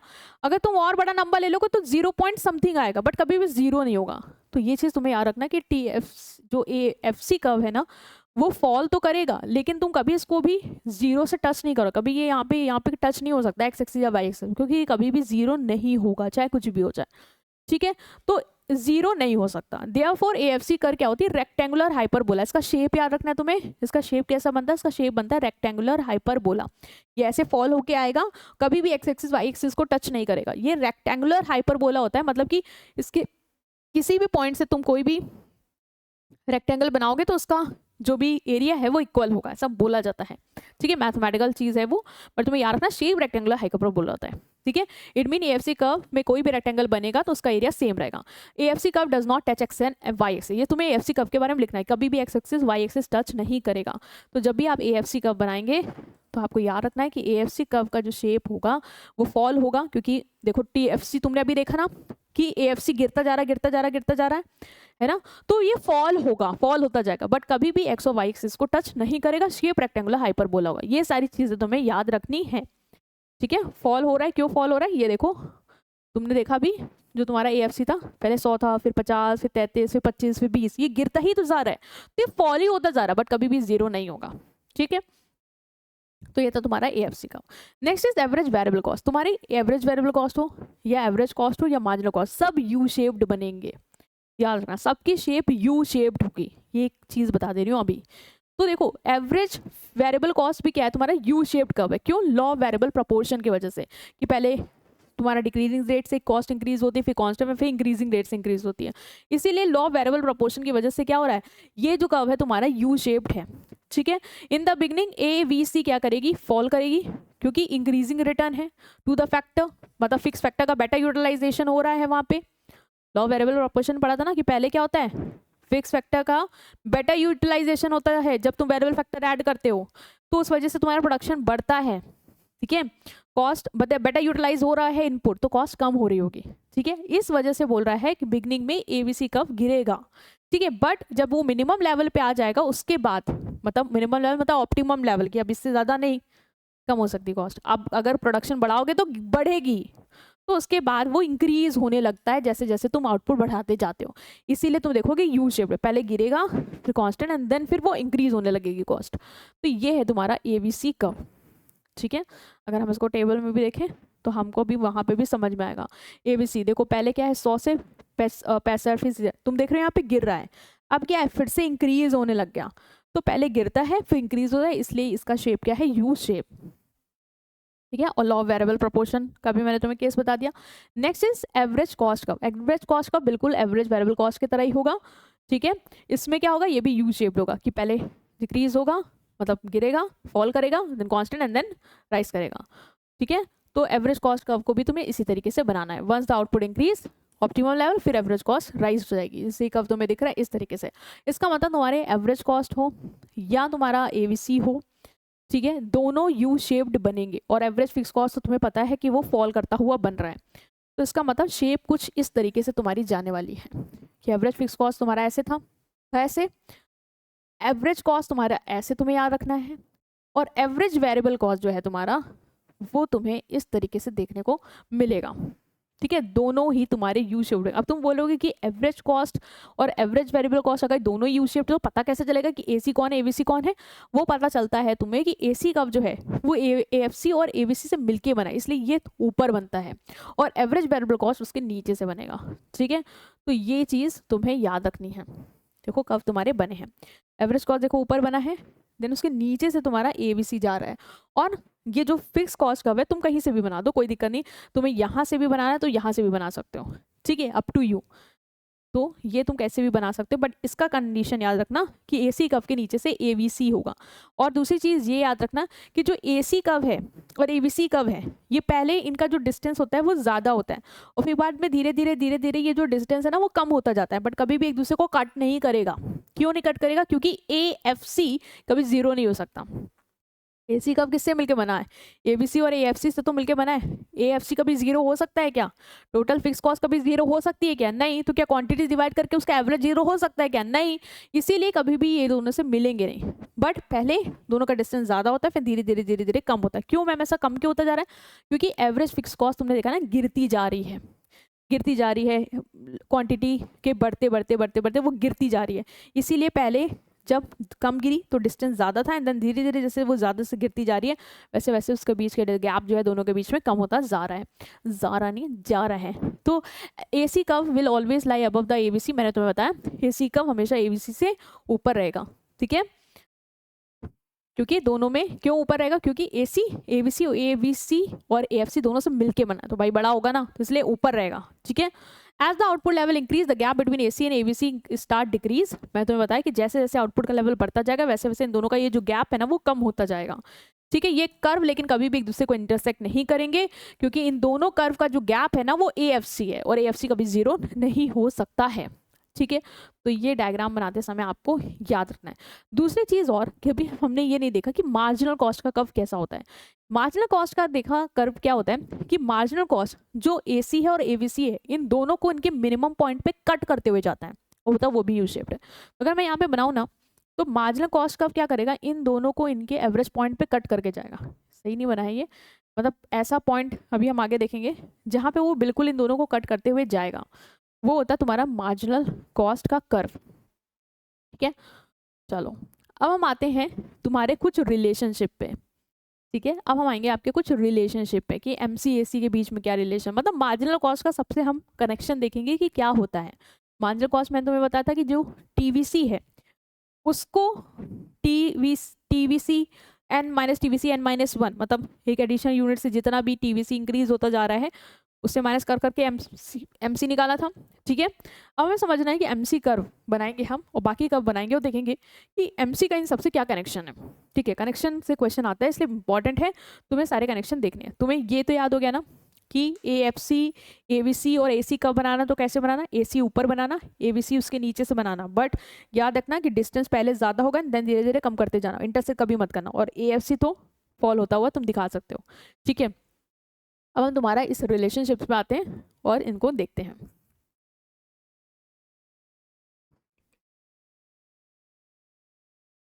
चलो सबसे पहले हम रिलेशनशिप समझ रहे हैं AC और MC के बीच में, ठीक है। AC और MC के बीच में क्या रिलेशन, AC तुम्हें पता है AFC ABC से मिलके बना है और MC TVC को माइनस करते हुए बना हुआ है, ठीक है। तो ये हमने तुम्हें बस टेबल दी है, तुम्हें मन हो तो टेबल याद रखो, अदरवाइज मत रखो, तुम्हें बस समझाने के लिए मैं बता रही हूँ कब बना कैसे, ताकि तुम्हें दिमाग में घुस जाए कि हाँ ये ऐसा हो रहा है। ये है तुम्हारा TC, ये है तुम्हारा AC, ये है तुम्हारा MC, ठीक है। फेज 1 क्या कह रहा है, फेज 1 कह रहा है कि MC पहले क्या होता है, MC जो है वो AC से छोटा होता है, बाकायदा हम कह सकते हैं कि AC जो है एवरेज कॉस्ट जो है वो पहले मार्जिनल कॉस्ट से क्या होती है, ज़्यादा होती है। क्यों ज़्यादा होती है, देखो AC क्या है पहले 1 यूनिट पे 20 है, MC क्या है 10, तो AC ज़्यादा है ना MC से। फिर देखो AC अभी भी MC से ज़्यादा है, 11 है, ये 2 है, अभी भी MC ज़्यादा है, फिर दोनों एक जगह जाके क्या हो जाते हैं, बराबर हो जाते हैं। और उसके बाद तुम देखोगे कि जो AC है ना वो 10 है और MC 14 है, मतलब कि अब MC बढ़ने लग गया। मतलब पहले AC हमने देखा कि पहले AC बड़ा होता है MC से, फिर कुछ टाइम के बाद AC MC बराबर हो जाते हैं, फिर MC बढ़ने लगता है और AC गिरने लगता है। क्लियर है, वही हमें प्लॉट करना है डायग्राम में। हम जब भी कर्व बनाएंगे तो हम सबसे पहले AC कर्व ऐसे बना देंगे, AC कर्व पहले क्या हो रहा है, पहले डिक्रीजिंग रेट से इंक्रीज हो रहा है एंड देन वो इंक्रीजिंग रेट से बढ़ने लग गया। और MC कर्व हमने यू शेप बनाया और मैंने तुम्हें बताया था कि AC कर्व को MC कर्व उसके मिनिमम पॉइंट पे कट करता है, चाहे AC हो चाहे AVC हो, मिनिमम पॉइंट पे कट करता है। तो देखो AC का मिनिमम पॉइंट क्या है, ये, ठीक है। मतलब कि AC का मिनिमम पॉइंट है तुम्हारा 9, जहाँ पे वो मिनिमम हो गया AC, क्योंकि इसके बाद से तुम्हारा AC बढ़ना शुरू कर दिया है। तो मिनिमम पॉइंट क्या है, ऑफकोर्स 9 है, ये वाला 9 नहीं है, ये 9 है। क्यों, क्योंकि जब वो बढ़ना शुरू होगा तभी हम मिनिमम पॉइंट कंसीडर करेंगे। अब ये यहाँ से बढ़ा नहीं है, कांस्टेंट था, अब यहाँ से बढ़ना हुआ तो ये मिनिमम पॉइंट था 9, अब इंक्रीज हो रहा है। तो MC क्या करता है, AC को उसके मिनिमम पॉइंट पे कट करता है, क्योंकि वहाँ पे MC AC इक्वल होते हैं, है ना। MC AC वहाँ पे क्या होते हैं, इक्वल होते हैं, इसलिए MC AC को उसके मिनिमम पॉइंट पे कट कर देता है। तो ग्राफ जब भी बनाओगे तुमको मेक श्योर करना है कि AC को MC से उसके मिनिमम पॉइंट पे कट करो। अब देखो पहले स्टेज में क्या तुम देख पा रहे हो कि AC ऊपर और MC नीचे। AC ये देखो, AC ये ऊपर है और MC देखो ये नीचे है। इसका मतलब पहले AC क्या है, AC क्या है, AC ग्रेटर है MC से। जब AC बड़ा होता है MC से तो AC फॉल करता है ना, AC फॉल कर रहा है। फिर देखो MC ऊपर है AC के, इसका मतलब अब क्या है, MC ग्रेटर है AC से। और अब क्या हो रहा है, जब MC बड़ा होता है तुम्हारे AC से तो AC तुम्हारा इंक्रीज कर रहा है, और जहाँ पे MC AC को इंटरसेक्ट करता है वहाँ पे MC AC is equal to एक दूसरे के बराबर होते हैं। तो तुम्हें ना ये चीज़ याद रखनी है जब डायग्राम बनाओगे तब के लिए। जब भी तुम बनाना तो सबसे पहले तुमने AC बनाया, ये मान लो इसका मिनिमम पॉइंट है। अब मैं इसका MC बनाऊंगी, तो MC को इसके मिनिमम पॉइंट पे क्या करूँगी, कट करूँगी। मेरा कट ही नहीं हुआ, चलो मान लो मेरा ये मिनिमम पॉइंट नहीं है, वही मिनिमम पॉइंट था। तो कुछ मैं सही से बना देती हूँ।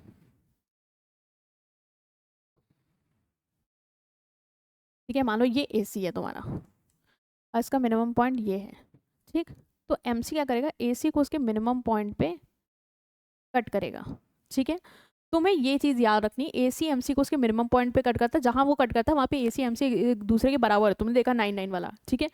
अब ये तुम्हारा जो AC है ना वो कहाँ है, ऊपर है, और MC नीचे। इसका मतलब जो ऊपर होता है वो बड़ा होता है, तो AC क्या है, ग्रेटर है MC से। जब AC MC से बड़ा होता है तो AC क्या होता है, फॉल हो रहा होता है, और जब MC AC से बड़ा होता है तब AC क्या हो रहा था, इंक्रीज हो रहा होता है। यही रिलेशनशिप तुम्हें याद रखना, यही रिलेशनशिप तुम्हें वहाँ लिख के आना डायग्राम के साथ, कि when AC is less then, when MC is less then AC, जब MC AC से छोटा था, मतलब AC ऊपर था MC के, तो तुमने देखा था क्या हो रहा था, AC फॉल हो रहा था, AC गिर रहा था इंक्रीज इन आउटपुट के साथ। जब MC एक AC के इक्वल था तब MC AC कर्व एक दूसरे को क्या करते, कट कर रहे थे, इंटरसेक्ट कर रहे थे, है ना। और AC वहाँ पे क्या था, कांस्टेंट था, क्योंकि वो अपने मिनिमम पॉइंट पे था, ठीक है। When MC is greater than AC, फिर तुमने देखा MC ऊपर हो गया, AC नीचे हो गया, तो MC क्या है, बड़ा हो गया AC से। उस पॉइंट पे तुमने देखा कि AC क्या करने लग गया, इंक्रीज होने लग गया, इंक्रीज इन आउटपुट के साथ। तो ये कर्व के साथ तुम्हें अगर कर्व याद रहेगा तो तुम रिलेशनशिप खुद बना ले जाओगे, ठीक है। ओके, नेक्स्ट हम आते हैं relationship between ABC and MC। जो तुमने AC और MC का रिलेशन पढ़ा ना, बस सेम लिख देना, बस वहाँ पे जब ABC आ जाए तो ABC लगा देना AC की जगह, कुछ और अंतर नहीं है, सेम चीज़ है। MC भी क्या करता है, AC को उसके मिनिमम पॉइंट पे कट करता है।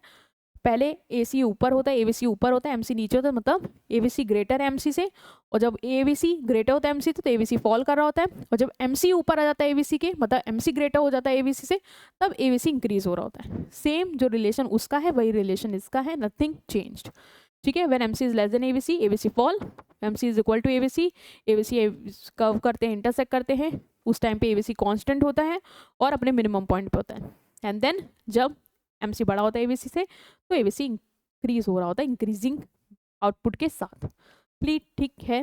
तो ये भी तुम्हें याद रखना है। नेक्स्ट हमें समझना है कि AC ABC और MC का रिलेशन क्या। तुमने AC भी देख लिया, तुमने ABC भी देख लिया, तुमने MC भी देखा है। अब हम इनको साथ प्लॉट कर देंगे। तुम्हें पता है कि दोनों को उसके मिनिमम पॉइंट पे कब करे, तो MC कर्व ऐसा बनाना कि दोनों के मिनिमम पॉइंट को कट करते हुए जाए। तो देखो ये मेरा क्या है, ये है मेरा AC कर्व, सिंपल, ये इसका मिनिमम पॉइंट है। ये मेरा ABC कर्व, तुम देखो AC कर्व के साथ ही ABC जा रहा है, बस पहले गैप क्या है, ज़्यादा है, देन कम होता जा रहा है। ये चीज़ तुम्हें याद है ना, AC ऊपर बनता है ABC के, पहले ABC बड़ा मतलब ज़्यादा गैप में रहता है, फिर वो धीरे धीरे कम होता जाता है। याद रखना, ये चीज़ भूलना नहीं है आपको। तो ऐसे कब बनाओगे, अब MC कर्व दोनों को मिनिमम पॉइंट पे कट करता है। ये इसका मिनिमम पॉइंट है, ये इसका मिनिमम पॉइंट है, इसको अलग रंग से हाईलाइट करते हैं। ये इसका मिनिमम पॉइंट है, ये इसका मिनिमम पॉइंट है। तो MC क्या करता है, दोनों को मिनिमम पॉइंट से कट करते हुए जाता है। अब तुम इससे इसका रिलेशनशिप समझो।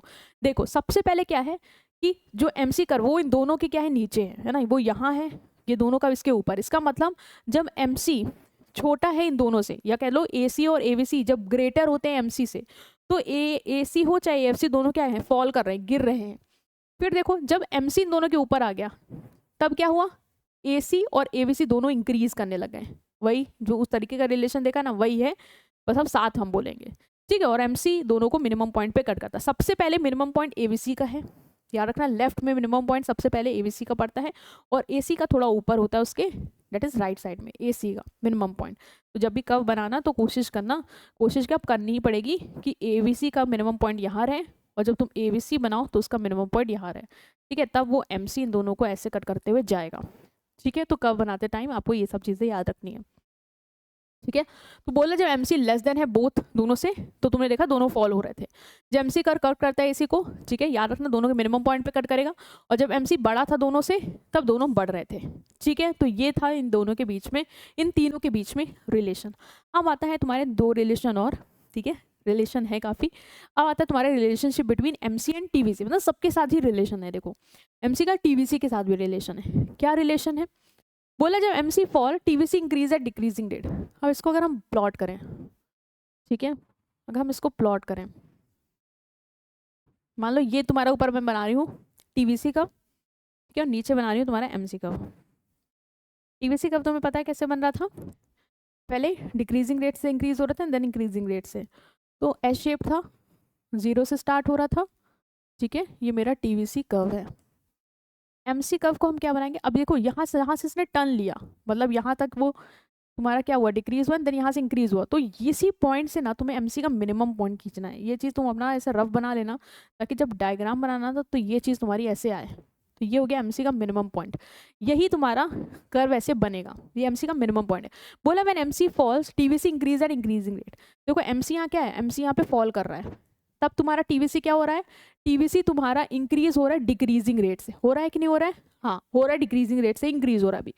जब एमसी मिनिमम है, एमसी का है मिनिमम यहाँ पे है, ठीक है, तब TVC stop increasing at decreasing rate. अब यहाँ पे टीवीसी ने क्या डिक्रीजिंग रेट से स्टॉप कर दिया इंक्रीज होना, अभी वो इंक्रीजिंग रेट से आगे जाकर इंक्रीज होगा, तो अभी डिक्रीजिंग रेट से स्टॉप कर दिया, ठीक। फिर बोला व्हेन एमसी राइजेस, अब देखो एमसी यहाँ पे डिक्रीज हो रहा है, अब यहाँ से एमसी बढ़ने लग गया, तब क्या होता है, तब तुम्हारा टीवीसी इंक्रीज होता है इंक्रीजिंग रेट से। अब देखो ये इंक्रीजिंग रेट से इंक्रीज होने लग गया, याद है। तो ये तुम्हारा कर्व इनके बीच में रिलेशनशिप रहेगा, ये तुम्हें याद रखना है, ठीक है। सिमिलरली तुम्हारा टीसी और एमसी के बीच में भी रिलेशनशिप होगा, जैसे वो ड्रॉ किया वैसा ही होगा, तो हम इसको भी ड्रॉ कर ले, बस टीसी का याद रखना कि तुम्हारा फिक्स पॉइंट से स्टार्ट होगा, ठीक है, मतलब 0 से नहीं स्टार्ट होगा, तो ये यहाँ से ना स्टार्ट होगा, कहीं ना कहीं यहाँ से स्टार्ट होगा मान लो, ठीक है, क्योंकि टोटल फिक्स कॉस्ट और टोटल वेरिएबल कॉस्ट से मिलकर बनता है, याद है ना, कब याद आ रहे कि नहीं आ रहे, ठीक है। तो ये मान लो यहाँ से चेंज होना शुरू किया, यहाँ से डिक्रीजिंग रेट से यहाँ से इंक्रीजिंग रेट, तो हमें फोकस ये करना है कि एमसी कर्व का मिनिमम पॉइंट यहीं पे हो, ठीक है।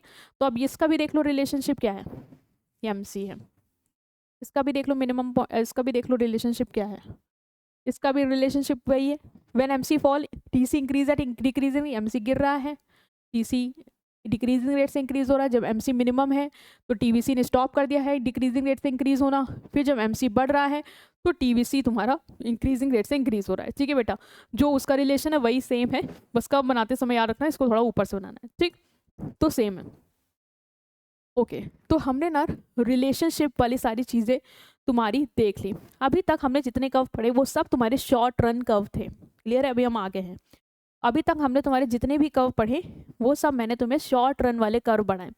अब जो हम कर्व पढ़ने जा रहे हैं तुम्हारा, ठीक है, अब जो हम तुम्हारे कर्व पढ़ने जा रहे हैं वो हम पढ़ेंगे लॉन्ग रन का, और लॉन्ग रन का एक ही कर्व है तुम्हारा LAC, जो कि long run average cost curve पढ़ेंगे हम, ठीक है। तुमने अभी तक शॉर्ट रन कर्व पढ़े, ठीक है, जो तुमने एवरेज कॉस्ट कर्व पढ़ा, याद है तुम्हें एवरेज कॉस्ट कर्व तुमने पढ़ा अभी, हमने एवरेज कॉस्ट कर्व पढ़ा, आपने बताया था यू शेप होता है, ठीक है, और एबीसी के ऊपर बनता है, ये सब हमें याद है।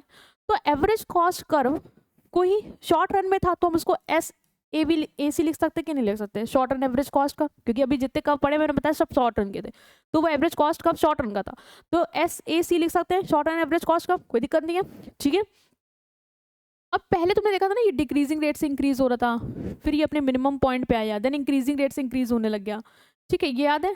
तो ये आउटपुट जो है ना बेटा, ये जो आउटपुट है तुम्हारा एवरेज कॉस्ट का, ये आउटपुट कैसा आउटपुट होता है, यहाँ पे कॉस्ट क्या होती है, सबसे मिनिमम होती है, मतलब ऑप्टिमम यूटिलाइजेशन हो रहा है तुम्हारा यहाँ पे रिसोर्स का, ठीक है, कॉस्ट मिनिमम मतलब बेस्ट यूटिलाइजेशन, ऑप्टिमम यूटिलाइजेशन, ठीक है। और यहाँ पे जब तुम कॉस्ट मतलब यहाँ पे क्या है, ये डिक्रीज हो रहा है, ठीक है, तो यहाँ पे यूटिलाइजेशन, जैसे अगर मैं एक क्वांटिटी मान लो, मैं जैसे एक क्वांटिटी बनाऊँ Q1, तो मेरी कॉस्ट कितनी आ रही है, 100 रुपये। अब मैं सोचूं कि मैं क्या करूं, क्वांटिटी बढ़ा दूं, बढ़ा सकती हूँ कि नहीं बढ़ा सकती हूँ, क्या कॉस्ट कम आएगी, ऐसा तो नहीं है कॉस्ट बढ़ जाएगी, मैं देख रही हूँ कि नहीं, अगर मैं इतनी यूनिट बना लूँ, मतलब मान लो मैं इतनी यूनिट बना लूँ, Q3 बना लूँ, तो मेरी कॉस्ट 80 आ जाएगी, मतलब कम होगी।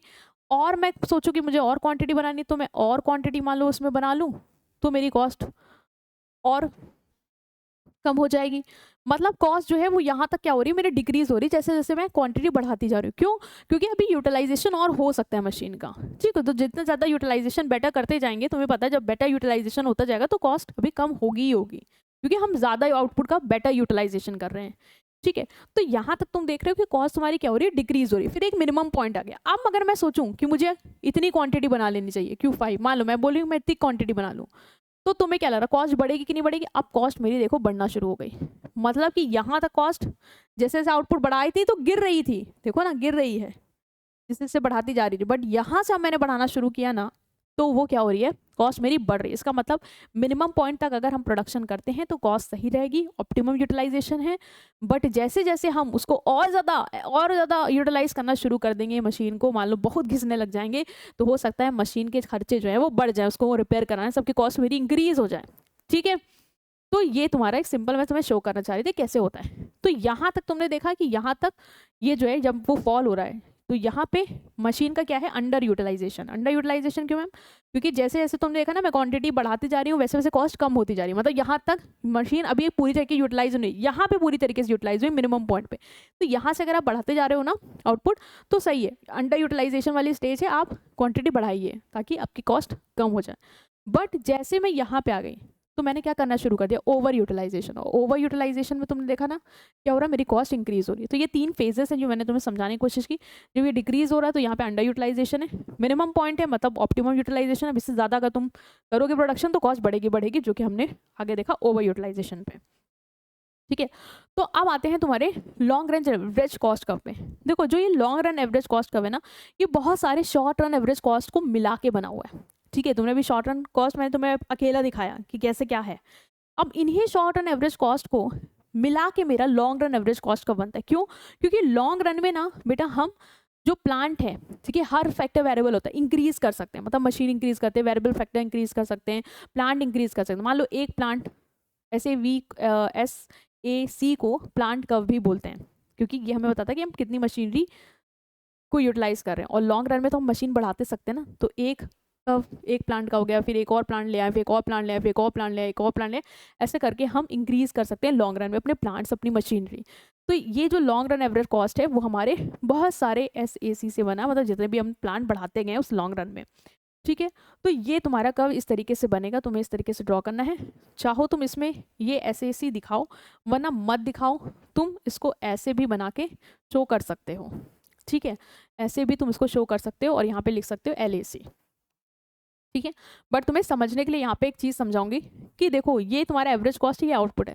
लॉन्ग रन में क्या है, ये क्यों ऐसे कर्व क्यों बनाए जाते हैं, अलग अलग प्लांट हम क्यों ला रहे हैं, एक ही प्लांट क्यों से काम क्यों नहीं चल गया लॉन्ग रन में? क्योंकि बेटा तुम्हें पता है कि जैसे जैसे एक प्लांट की ना एक कैपेसिटी होती है, जैसे जैसे वो उसकी कॉस्ट बढ़ती जाएगी, मतलब अगर हम उसको ओवर यूटिलाइज करेंगे तो कॉस्ट बढ़ेगी, तो हमें लगता है इससे अच्छा हम नया मशीनरी लें, नया प्लांट लगा दें। तो इसीलिए कर्व जो है वो लॉन्ग रन में हमें बढ़ते हुए दिख रहे हैं कि इंक्रीज होते जा रहे हैं, एक एक प्लांट जो है वो आता जा रहा है। तो देखो ना, अगर मान लो मुझे Q2 इस क्वांटिटी पे प्रोडक्शन करना है, तो अगर मैं देखूं कि इस क्वांटिटी पे किस प्लांट से अच्छा प्रोडक्शन हो सकता है, क्या ओल्ड प्लांट से हो सकता है या नया लाए हैं, तो हम देख रहे हैं कि हम नए प्लांट लाए हैं, तो इस पे मेरी कॉस्ट कितनी आ रही है, इससे प्रोड्यूस करने पे इतनी क्वांटिटी, जो न्यू कर्व आया है, जो न्यू प्लांट आया है, उससे मेरी देखो कॉस्ट मान लो इतनी आ रही है 100। अब अगर मैं चाहूँ कि इसी क्वांटिटी को मुझे पुरानी वाली मशीन पे ही बनाना है, ठीक है, तो फिर मेरी कॉस्ट बढ़ेगी कम होगी? तो देखो अब अगर पुरानी मशीन पे बनाओगे तो कॉस्ट ऊपर जाएगी, मतलब तुम्हारी इंक्रीज हो जाएगी। इसीलिए बेस्ट रहता है तुम एक नया प्लान लगा दो, क्योंकि अब इसका क्या इंक्रीजिंग फेज स्टार्ट हो गया कॉस्ट इंक्रीज होने का। तो अब तुम्हारा समय आ गया कि तुम एक नया प्लान ले आओ, और वो तुम यहाँ पे ले आए हो। अब इस तरीके से ये वाला जो है ये क्या शो करता है, ये शो करता है ऐसा कर्व जो कि बताता है कि ऑप्टिमम, मतलब यहाँ पे कॉस्ट जो है वो सबसे कम है, बेसिकली तुम्हारा बेटर यूटिलाइजेशन हो रहा है रिसोर्सेज का। ठीक है, और फिर देखो ना, अगर मैं मान लो एक और प्लांट ले आई हूँ यहाँ पे, तो इस प्लांट पे अगर मैं प्रोडक्शन करूँगी तो मेरी कॉस्ट इतनी आएगी, और मैं सोचूँ कि मुझे ओल्ड पे करना है तो ओल्ड वाली पे करूँगी तो मेरी कॉस्ट इतनी आएगी, क्योंकि ओल्ड वाला कॉस्ट कब देख रहे हो, यहाँ जा रहा है। ठीक है, तो इस तरीके से तुम्हारा ये कर्व जो है वो बनता है LAC का। तुम्हें LAC का कर्व देखना है और ये याद रखना है कि ये बहुत सारे शॉर्ट रन कर्व से बना है, और ये जो पॉइंट होते हैं वो बताते हैं कि किस प्लांट पे कितना ऑप्टिमम यूटिलाइजेशन हो सकता है। ठीक है, मतलब कॉस्ट कम है किस उस पे। तो पीरियड वेयर ऑल इनपुट्स, एक मिनट, तो period where all input are variable the firm can change plant side machine. मैंने लॉन्ग रन क्या होता है, ऐसा पीरियड जहाँ पे आप बहुत सारे इनपुट चेंज कर सकते हैं। ठीक है, तो जहाँ पे तुम सारे फैक्टर्स चेंज कर सकते हो वो क्या होता है, लॉन्ग रन का पीरियड होता है। In the long run firm can build any size, long run में फर्म कितने भी प्लांट लगा सकता है, किसी भी साइज को इंक्रीज कर सकता है। देयरफॉर फर्म एक प्लांट से दूसरे प्लांट में मूव कर सकता है। तुमने देखा पहले हमारे पास एक शॉर्ट रन कर्व था, फिर हमने एक और बढ़ाया, फिर एक और बढ़ाया, प्लांट इंक्रीज कर सकते हैं लॉन्ग रन में, simple. The long run cost curve depict functional relationship between output and long run cost of production. Output और कॉस्ट का रिलेशन शो करता है। ये तुमने यहाँ पे देखा भी था कि ये आउटपुट बनाते तो कितनी कॉस्ट आती है, ये आउटपुट बनाते तो कितनी कॉस्ट आती है न्यू प्लांट पे, अगर ओल्ड पे बनाते तो कितनी कॉस्ट आती है। ये हमें देखने को मिल जाता है कि रिलेशनशिप क्या है। ठीक है, the firm plan for long run operate in the short run. Long run में ये जो भी प्लांट आ रहे हैं कि एक लाना दो लाना ऐसे सब हम प्लानिंग करते हैं लॉन्ग रन में। बेसिकली शॉर्ट रन में क्या होता है, जो ऑपरेशन है वो होता है। तो long run basically planning curve के नाम से भी जानता है, इसको एनवेलप कर्व के नाम से भी बोलते हैं, इसको बोट कर्व के नाम से भी बोलते हैं। Long run cost of production is the least production cost of producing any level output when all the individual factor available। बोले जब सारे फैक्टर अवेलेबल होते हैं तो long run cost of production जो है वो हमें बताता है सबसे कम कॉस्ट क्या है किसी भी क्वांटिटी को प्रोड्यूस करने की।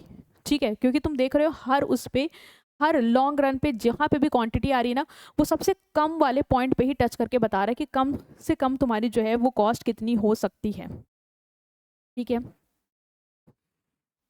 जैसे अगर मुझे प्रोडक्शन करना है इतनी क्वांटिटी का तो सबसे कम कॉस्ट मेरी इस प्लांट पे ही होगी और वो भी इतनी होगी। क्योंकि अगर मैं सोचूं कि नहीं मुझे पुराने वाले प्लांट पे करनी है तो फिर मैं ऊपर जाऊंगी। ठीक है, जहाँ पे वो कर्व तुम्हें दिखेगा जैसे ये वाला पुराना वाला कर्व, तो यहाँ से तो मेरी कॉस्ट इंक्रीज ही होगी ना, और यहाँ पे तो ये नए वाले पे इतनी थी तो कॉस्ट इंक्रीज होगी। इसका मतलब हमें जो भी ये कर्व है वो उसी पॉइंट पे चीज़ को दिखाता है, शो करता है जहाँ से मेरी कॉस्ट सबसे मिनिमम हो सकती है उसको प्रोड्यूस करने की।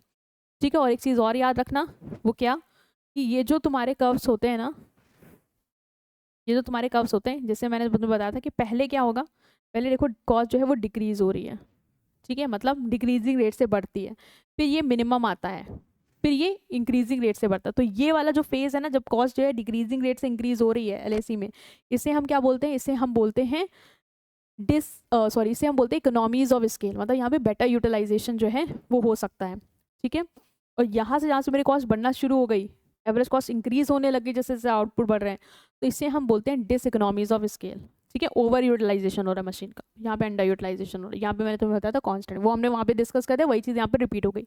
ठीक है, और ये जो कर्व है ना, ये तुम देखो जो एलएसी होता है ना वो इन सारे कर्व पे क्या होता है, टेंजेंट होता है। टेंजेंट मतलब इन सबको टच कर रहा होता है, इन सबको देखो टच कर रहा है कहीं ना कहीं ये पूरा टच कर रहा है। और स्टार्टिंग में मतलब जब ये डिक्रीजिंग वाली फेज होता है तब ये जो कर्व को टच करता है ना वो इनके मिनिमम पॉइंट पे कर्व टच करता है। जैसे ये मिनिमम पॉइंट हो गया, यहाँ पे मिनिमम पॉइंट हो गई, मिनिमम पॉइंट हो गया। ठीक है, और जब यहाँ ऊपर जा रहा होता है मतलब इंक्रीज हो रहा होता है तब ये इन लोगों को इनके मैक्सिमम पॉइंट पे कट करता है। देखो यहाँ पे इनके मिनिमम पॉइंट पे कट कर रहा था, यहाँ पे इनके ऊपर वाले पॉइंट को कट कर रहा होता है। तो ये चीज़ थोड़ा सा बता दिया तुम्हें नॉलेज पर्पस के लिए क्या है। ओके, अब हम आएंगे तुम्हारे नेक्स्ट टॉपिक पे जो कि है तुम्हारा सिलेबस का economies and dish economies of scale. Long run में तुम्हें बस कर्व याद रखना है और उसके बारे में थोड़ा ओवरव्यू पता होना चाहिए, और थोड़ा बहुत जो मैंने समझाया है कि कैसे बताता है क्या है वो चीज़ तुम्हें याद होनी है। ठीक है, अभी मैंने तुम्हें long run average cost curve में ना बताया था कि जो पहली वाली फेज है वहाँ पे तुम्हारा अंडर यूटिलाइजेशन है, मतलब इकोनॉमी अभी तुम यूज़ कर सकते हो बेटर। फिर एक तुम्हारा ऑप्टिमम यूटिलाइजेशन आ गया, एंड देन तुम्हारा ओवर यूटिलाइजेशन फेज थी मतलब डिस इकोनॉमी। अब ज़्यादा ज़्यादा प्रोड्यूस करोगे तो कॉस्ट तुम्हारी जो है लॉन्ग रन पे बढ़ेगी ही बढ़ेगी। इस फेज को मैंने डिस इकोनॉमीज ऑफ स्केल से डिनोट किया, इकोनॉमीज एंड डिस इकोनॉमी से डिनोट किया। अब हम आते हैं economies and dish economies of scale क्या होता है। स्केल मतलब लॉन्ग रन की बात कर रहे हैं, लॉन्ग रन के जो एडवांटेज हैं मतलब लॉन्ग रन में प्रोडक्शन करने के क्या फ़ायदे हैं क्या नुकसान है वो हम यहाँ पे देखने वाले हैं। बोला स्केल ऑफ प्रोडक्शन मतलब जब हम लार्ज स्केल में गुड्स को प्रोड्यूस करते हैं तो वो होता है तुम्हारा स्केल। ठीक है, लार्ज स्केल प्रोडक्शन हमें ये बताता है देखो जब तुम बल्क में बनाओगे तो पर यूनिट कॉस्ट क्या है, कम हो जाएगी। मान लो इस क्लास में अगर हम 1 यूनिट बनाएंगे तो रेंट तो मुझे 10,000 देना है। मान लो अगर मैं 10,000 यूनिट बनाऊंगी तो वो 10,000 का रेंट वो 10,000 यूनिट में बढ़ जाएगा, मतलब 1 यूनिट की कॉस्ट मुझे 1 रुपये आने लगेगी रेंट के हिसाब से। तो जब आप लॉन्ग स्केल में प्रोडक्शन करते हो तो ऑफकोर्स फायदा होता है यार, पर यूनिट कॉस्ट कम हो जाती है। तो वही बोला इकोनॉमीज ऑफ स्केल क्या है, मतलब जब तुम लार्ज स्केल में प्रोडक्शन करोगे तो तुम्हें एडवांटेज क्या हो सकती है, कॉस्ट एडवांटेज क्या हो सकती है वो। और डिस इकोनॉमीज क्या है, कॉस्ट डिसएडवांटेज क्या हो सकती है जब तुम बड़े लेवल पे प्रोडक्शन करते हो। तुम्हें पता है जब छोटे लेवल पर प्रोडक्शन मतलब बड़े लेवल पर प्रोडक्शन करते हैं तो फायदे बहुत सारे होते हैं कि पर यूनिट कॉस्ट डिवाइड हो जाती है, रिसोर्स का अच्छा यूटिलाइजेशन हो जाता है, ये सारी चीज़ें। और जब तुम लार्ज स्केल प्रोडक्शन करते हो तो बहुत सी दिक्कत भी आती है, कोऑर्डिनेशन में दिक्कत, कम्युनिकेशन में दिक्कत, वो भी तुम्हें फेस करनी पड़ती है। तो वो जो कॉस्ट एडवांटेज है वो इकोनॉमीज है, और जो कॉस्ट डिसएडवांटेज है वो तुम्हारे डिस इकोनॉमीज हो जाएंगी। अब अच्छे से समझ लेते हैं। ये भी दो टाइप की होंगी, एक इंटरनल और एक एक्सटर्नल, दोनों का type, internal economies of scale और external dish economies of scale. अब आते हैं कि इंटरनल इकोनॉमीज ऑफ स्केल क्या है। तो इंटरनल इकोनॉमीज ऑफ स्केल मतलब जो कॉस्ट एडवांटेज तुम्हारी फर्म की वजह से तुम्हें मिल रही है, ठीक है, बाहर के फैक्टर की वजह से नहीं, तुम्हारे खुद के फैक्टर की वजह से जो तुम्हें एडवांटेज मिल रही है लॉन्ग रन में प्रोड्यूस करने में, वो होती है तुम्हारी इकोनॉमीज ऑफ स्केल इंटरनल। तो internal economies of scale are the cost advantage enjoyed by firm due to expansion of its own size और स्केल ऑफ प्रोडक्शन। जब तुम खुद का साइज बढ़ाते हो, मतलब लॉन्ग रन में प्रोडक्शन करते हो, लार्ज स्केल में प्रोडक्शन करते हो बेसिकली, तो तुम्हें उससे क्या फ़ायदे होते हैं खुद की वजह से, वो होते हैं तुम्हारे इंटरनल। जब बाहर की वजह से होंगे तो होंगे एक्सटर्नल। तो पहला है टेक्निकल इकोनॉमीज, मतलब तुम जब बड़े स्केल प्रोडक्शन करते हो तो अच्छी टेक्नोलॉजी आ सकती लाओगे, ठीक है, तो उससे तुम्हें फ़ायदा होगा, ठीक है, अच्छी मशीन यूज़ करोगे जिससे तुम्हारी एफिशिएंसी बढ़ेगा। मैनेजरियल इकोनॉमीज़ का फ़ायदा है, मतलब अच्छे मैनेजर लाओगे जिससे तुम्हारी क्या होगा, इंटरनल फैक्टर के cost benefit, large scale production करोगे तो अच्छे मैनेजर्स लाओगे, वो अच्छी गाइडेंस देंगे तो उससे भी तुम्हारे प्रोडक्शन की एफिशिएंसी बढ़ेगी। फाइनेंशियल इकोनॉमीज, जो बड़ी फर्म होती है उनको लोन ईजिली मिल जाता है तो तुम लोअर रेट पे लोन उठा सकते हो। मार्केटिंग की इकोनॉमीज, अब बल्क में प्रोडक्ट बना रहे हो, एडवर्टीजमेंट का खर्चा भी सब पे बढ़ जाएगा, तो वो भी एक फ़ायदा है। लेबर इकोनॉमीज, लेबर का डिवीजन हो जाएगा, पहले जो लेबर है वो सारे एक ही काम, लेबर सारे काम को देख रहा था, अब हर सेगमेंट के लिए तुमने अलग अलग डिपार्टमेंट बना दिए, बड़े स्केल में काम कर रहे हो तो उससे का भी तुम्हें फ़ायदा हो सकता है। तो ये फ़ायदे फर्म को खुद की वजह से हो रहे हैं जब वो बल्क में प्रोड्यूस कर रहा है या लार्ज स्केल में प्रोडक्शन कर रहा है। बट कुछ तुम्हारे फ़ायदे होते हैं जो बाहर के वजह से भी होते हैं, वो हम एक्सटर्नल में देखेंगे। Next is internal dis economies of scale. क्या है मतलब कौन सी डिसएडवांटेज तुम्हें फेस करनी पड़ेगी जब तुम बहुत ज़्यादा प्रोडक्शन करते हो, लार्ज स्केल में प्रोडक्शन करते हो, ठीक है, जिससे क्या तुम्हें डिसएडवांटेज फेस होनी पड़ सकती हैं, ठीक है। तो पहला है मैनेजरियल डिसइकोनॉमी। यार मैनेजर के लिए डिफिकल्ट हो जाता है कि इतने बड़े स्केल पे जब प्रोडक्शन हो तो उसको सुपरवाइज कर पाए, कोऑर्डिनेट कर पाए, तो ये एक डिफिकल्टी है जो आ सकती है। Technical diseconomies, over use of machine and resource reduce efficiency. मान लो टेक्निकल डिसइकोनॉमीज हो गई तो मशीन का भर भर के यूटिलाइजेशन कर रहे हो बल्क में प्रोडक्शन करने के लिए, जिसकी वजह से मशीन की एफिशिएंसी खराब होगी, वो टूट फूट जा रही है, तो फिर तुम्हारी कॉस्ट बढ़ेगी। Next is communication problem, information slowly move करती है, बड़ी ऑर्गेनाइजेशन में डिले हो सकता है। लेबर डिसइकोनॉमीज, इतने सारे लेबर हैं काम कर रहे हैं, तुम सबको मोटिवेट नहीं कर पा रहे हो सकता है वो डीमोटिवेट हो जाए ज़्यादा लोड होने पे। फाइनेंशियल डिसइकोनॉमी, भाई बड़ी फर्म्स को जो है वो इतना बड़ा फाइनेंशियल ऑपरेशन हैंडल करने में भी डिफ़िकल्टी होती है, क्योंकि इतना सारा पैसा तुमने लगाना है और कैसे हर चीज़ को मैनेज करोगे फाइनेंशियली, वो चीज़ भी एक प्रॉब्लम है अगर आप लार्ज स्केल में प्रोडक्शन करते हो। तो ये सब जो फ़ायदे हैं नुकसान है ये फर्म को खुद की वजह से हो रहे थे, ठीक है। अब आते हैं कि अगर एक्सटर्नल, मतलब जिस इंडस्ट्री में तुम काम करो उसमें कोई बदलाव आ रहा है, उसकी वजह से अगर तुम्हें कोई फ़ायदा हो जाए तो वो तुम्हारा एक्सटर्नल इकोनॉमीज हो जाएगा, और अगर कोई नुकसान हो जाए, ठीक है, तो हो जाएगा तुम्हारा एक्सटर्नल डिसइकोनॉमीज। तो एक्सटर्नल इकोनॉमीज ऑफ स्केल वो बेनिफिट होते हैं जो फर्म इंजॉय करती है due to growth of entire industry, मतलब पूरी इंडस्ट्री, जिस इंडस्ट्री में के भी तुम हो, लाइक सीमेंट इंडस्ट्री में हो, तो अगर वो ग्रो कर रही है, बूम कर रही है, तो उससे तुम्हें जो फायदे हो रहे हैं वो क्या है, एक्सटर्नल इकोनॉमीज ऑफ स्केल। क्या क्या फायदे हो सकते हैं, economies of concentration, firm located in same area get common benefit, मतलब तुम सब एक ही जगह पे लोकेटेड हो, ट्रांसपोर्ट की सप्लायर्स की सुविधा तुम्हें बहुत अच्छे से मिल गई है वहाँ पे, तो तुम्हें क्या है इसका बेनिफिट देखने को मिलेगा। Next is economies of information, industries association जो है तुम्हारे, वो बहुत अच्छी मार्केट इन्फॉर्मेशन, टेक्निकल इन्फॉर्मेशन तुम लोग को प्रोवाइड करते रहते तुम लोग की फर्म्स को, तो उसका भी तुम्हें फ़ायदा देखने को मिल रहा है। Next is economies of welfare, तुम जहाँ पे तुम्हारी फर्म है वहाँ पे आसपास जितनी भी सुविधाएं हैं, पानी की हो, हॉस्पिटल की हो, क्लिनिक की हो, वो है, ताकि कस्टमर्स भी ज़्यादा आ रहे हैं, तो ये फ़ायदे तुम्हें देखने को मिल सकते हैं। तो ये क्या है, ये फ़ायदे तुम्हें बाहर से मिल रहे हैं, जब तुम प्रोडक्शन कर रहे हो लार्ज स्केल में, तुम्हें एक्सटर्नल चीज़ों की वजह से जो भी बेनिफिट्स मिल रहे हैं वो तुम्हारे एक्सटर्नल इकोनॉमीज हैं। नेक्स्ट इज एक्सटर्नल डिसइकोनॉमीज, मतलब ये वो डिसएडवांटेज हैं जो फर्म को फेस करनी पड़ती है अगर इंडस्ट्री जहाँ पे वो काम कर रहा है उसमें कोई दिक्कत आ जाए या बहुत ज़्यादा इंडस्ट्री में ग्रोथ होने लग जाए, तो प्रॉब्लम्स क्या हैं वो फेस करता है, वो होती है एक्सटर्नल। जैसे बहुत सारे फर्म आ जाएंगे यार, तो रॉ मटेरियल की शॉर्टेज हो सकती है कि सप्लाई सबकी नीड पूरी ही ना कर पाए, तो तुम बैठे रह जाओगे, ठीक है। तो हाई डिमांड की वजह से इनपुट प्राइस बढ़ सकते हैं, तो तुम्हें महंगा इनपुट लेना पड़ेगा, जिससे तुम्हारी कॉस्ट बढ़ेगी। लेबर शॉर्टेज हो सकती है, इंडस्ट्री जैसे जैसे एक्सपैंड होती है उस इंडस्ट्री में बहुत सारी फर्म आती जाती हैं, ठीक है, तो क्या होगा, वर्कर्स की कमी हो सकती है, शॉर्टेज हो सकती है, तो हमें ज़्यादा वेजेस पे करने पड़ सकते हैं। ट्रांसपोर्ट कंजेशन, बहुत सारी फर्म है, ट्रैफिक क्रिएट हो सकता है, आने जाने में दिक्कत हो सकती है। इंक्रीज इन लैंड रेंट, भाई डिमांड बढ़ेगी तो लैंड का भी रेंट बढ़ेगा। इन्वायरमेंटल प्रॉब्लम, बहुत ज़्यादा ओवर क्राउडिंग हो जाएंगी तो पॉल्यूशन भी इंक्रीज होगा। तो ये सारे अगर लार्ज स्केल में प्रोडक्शन करते हैं, ठीक है, इंडस्ट्री ग्रो होती है, बाहर तुम्हारी जिसमें भी तुम हो तो भी तुम्हें कुछ फ़ायदे हो सकते हैं, कुछ नुकसान हो सकते हैं। ये तुम्हारी एक्सटर्नल इकोनॉमीज और डिस इकोनॉमीज में आएगा। और तुम्हें खुद की वजह से जो भी फ़ायदे नुकसान हो रहे हैं लार्ज स्केल में प्रोडक्शन करने की वजह से, वो तुम्हारे इंटरनल इकोनॉमीज और डिस इकोनॉमीज में आएगा।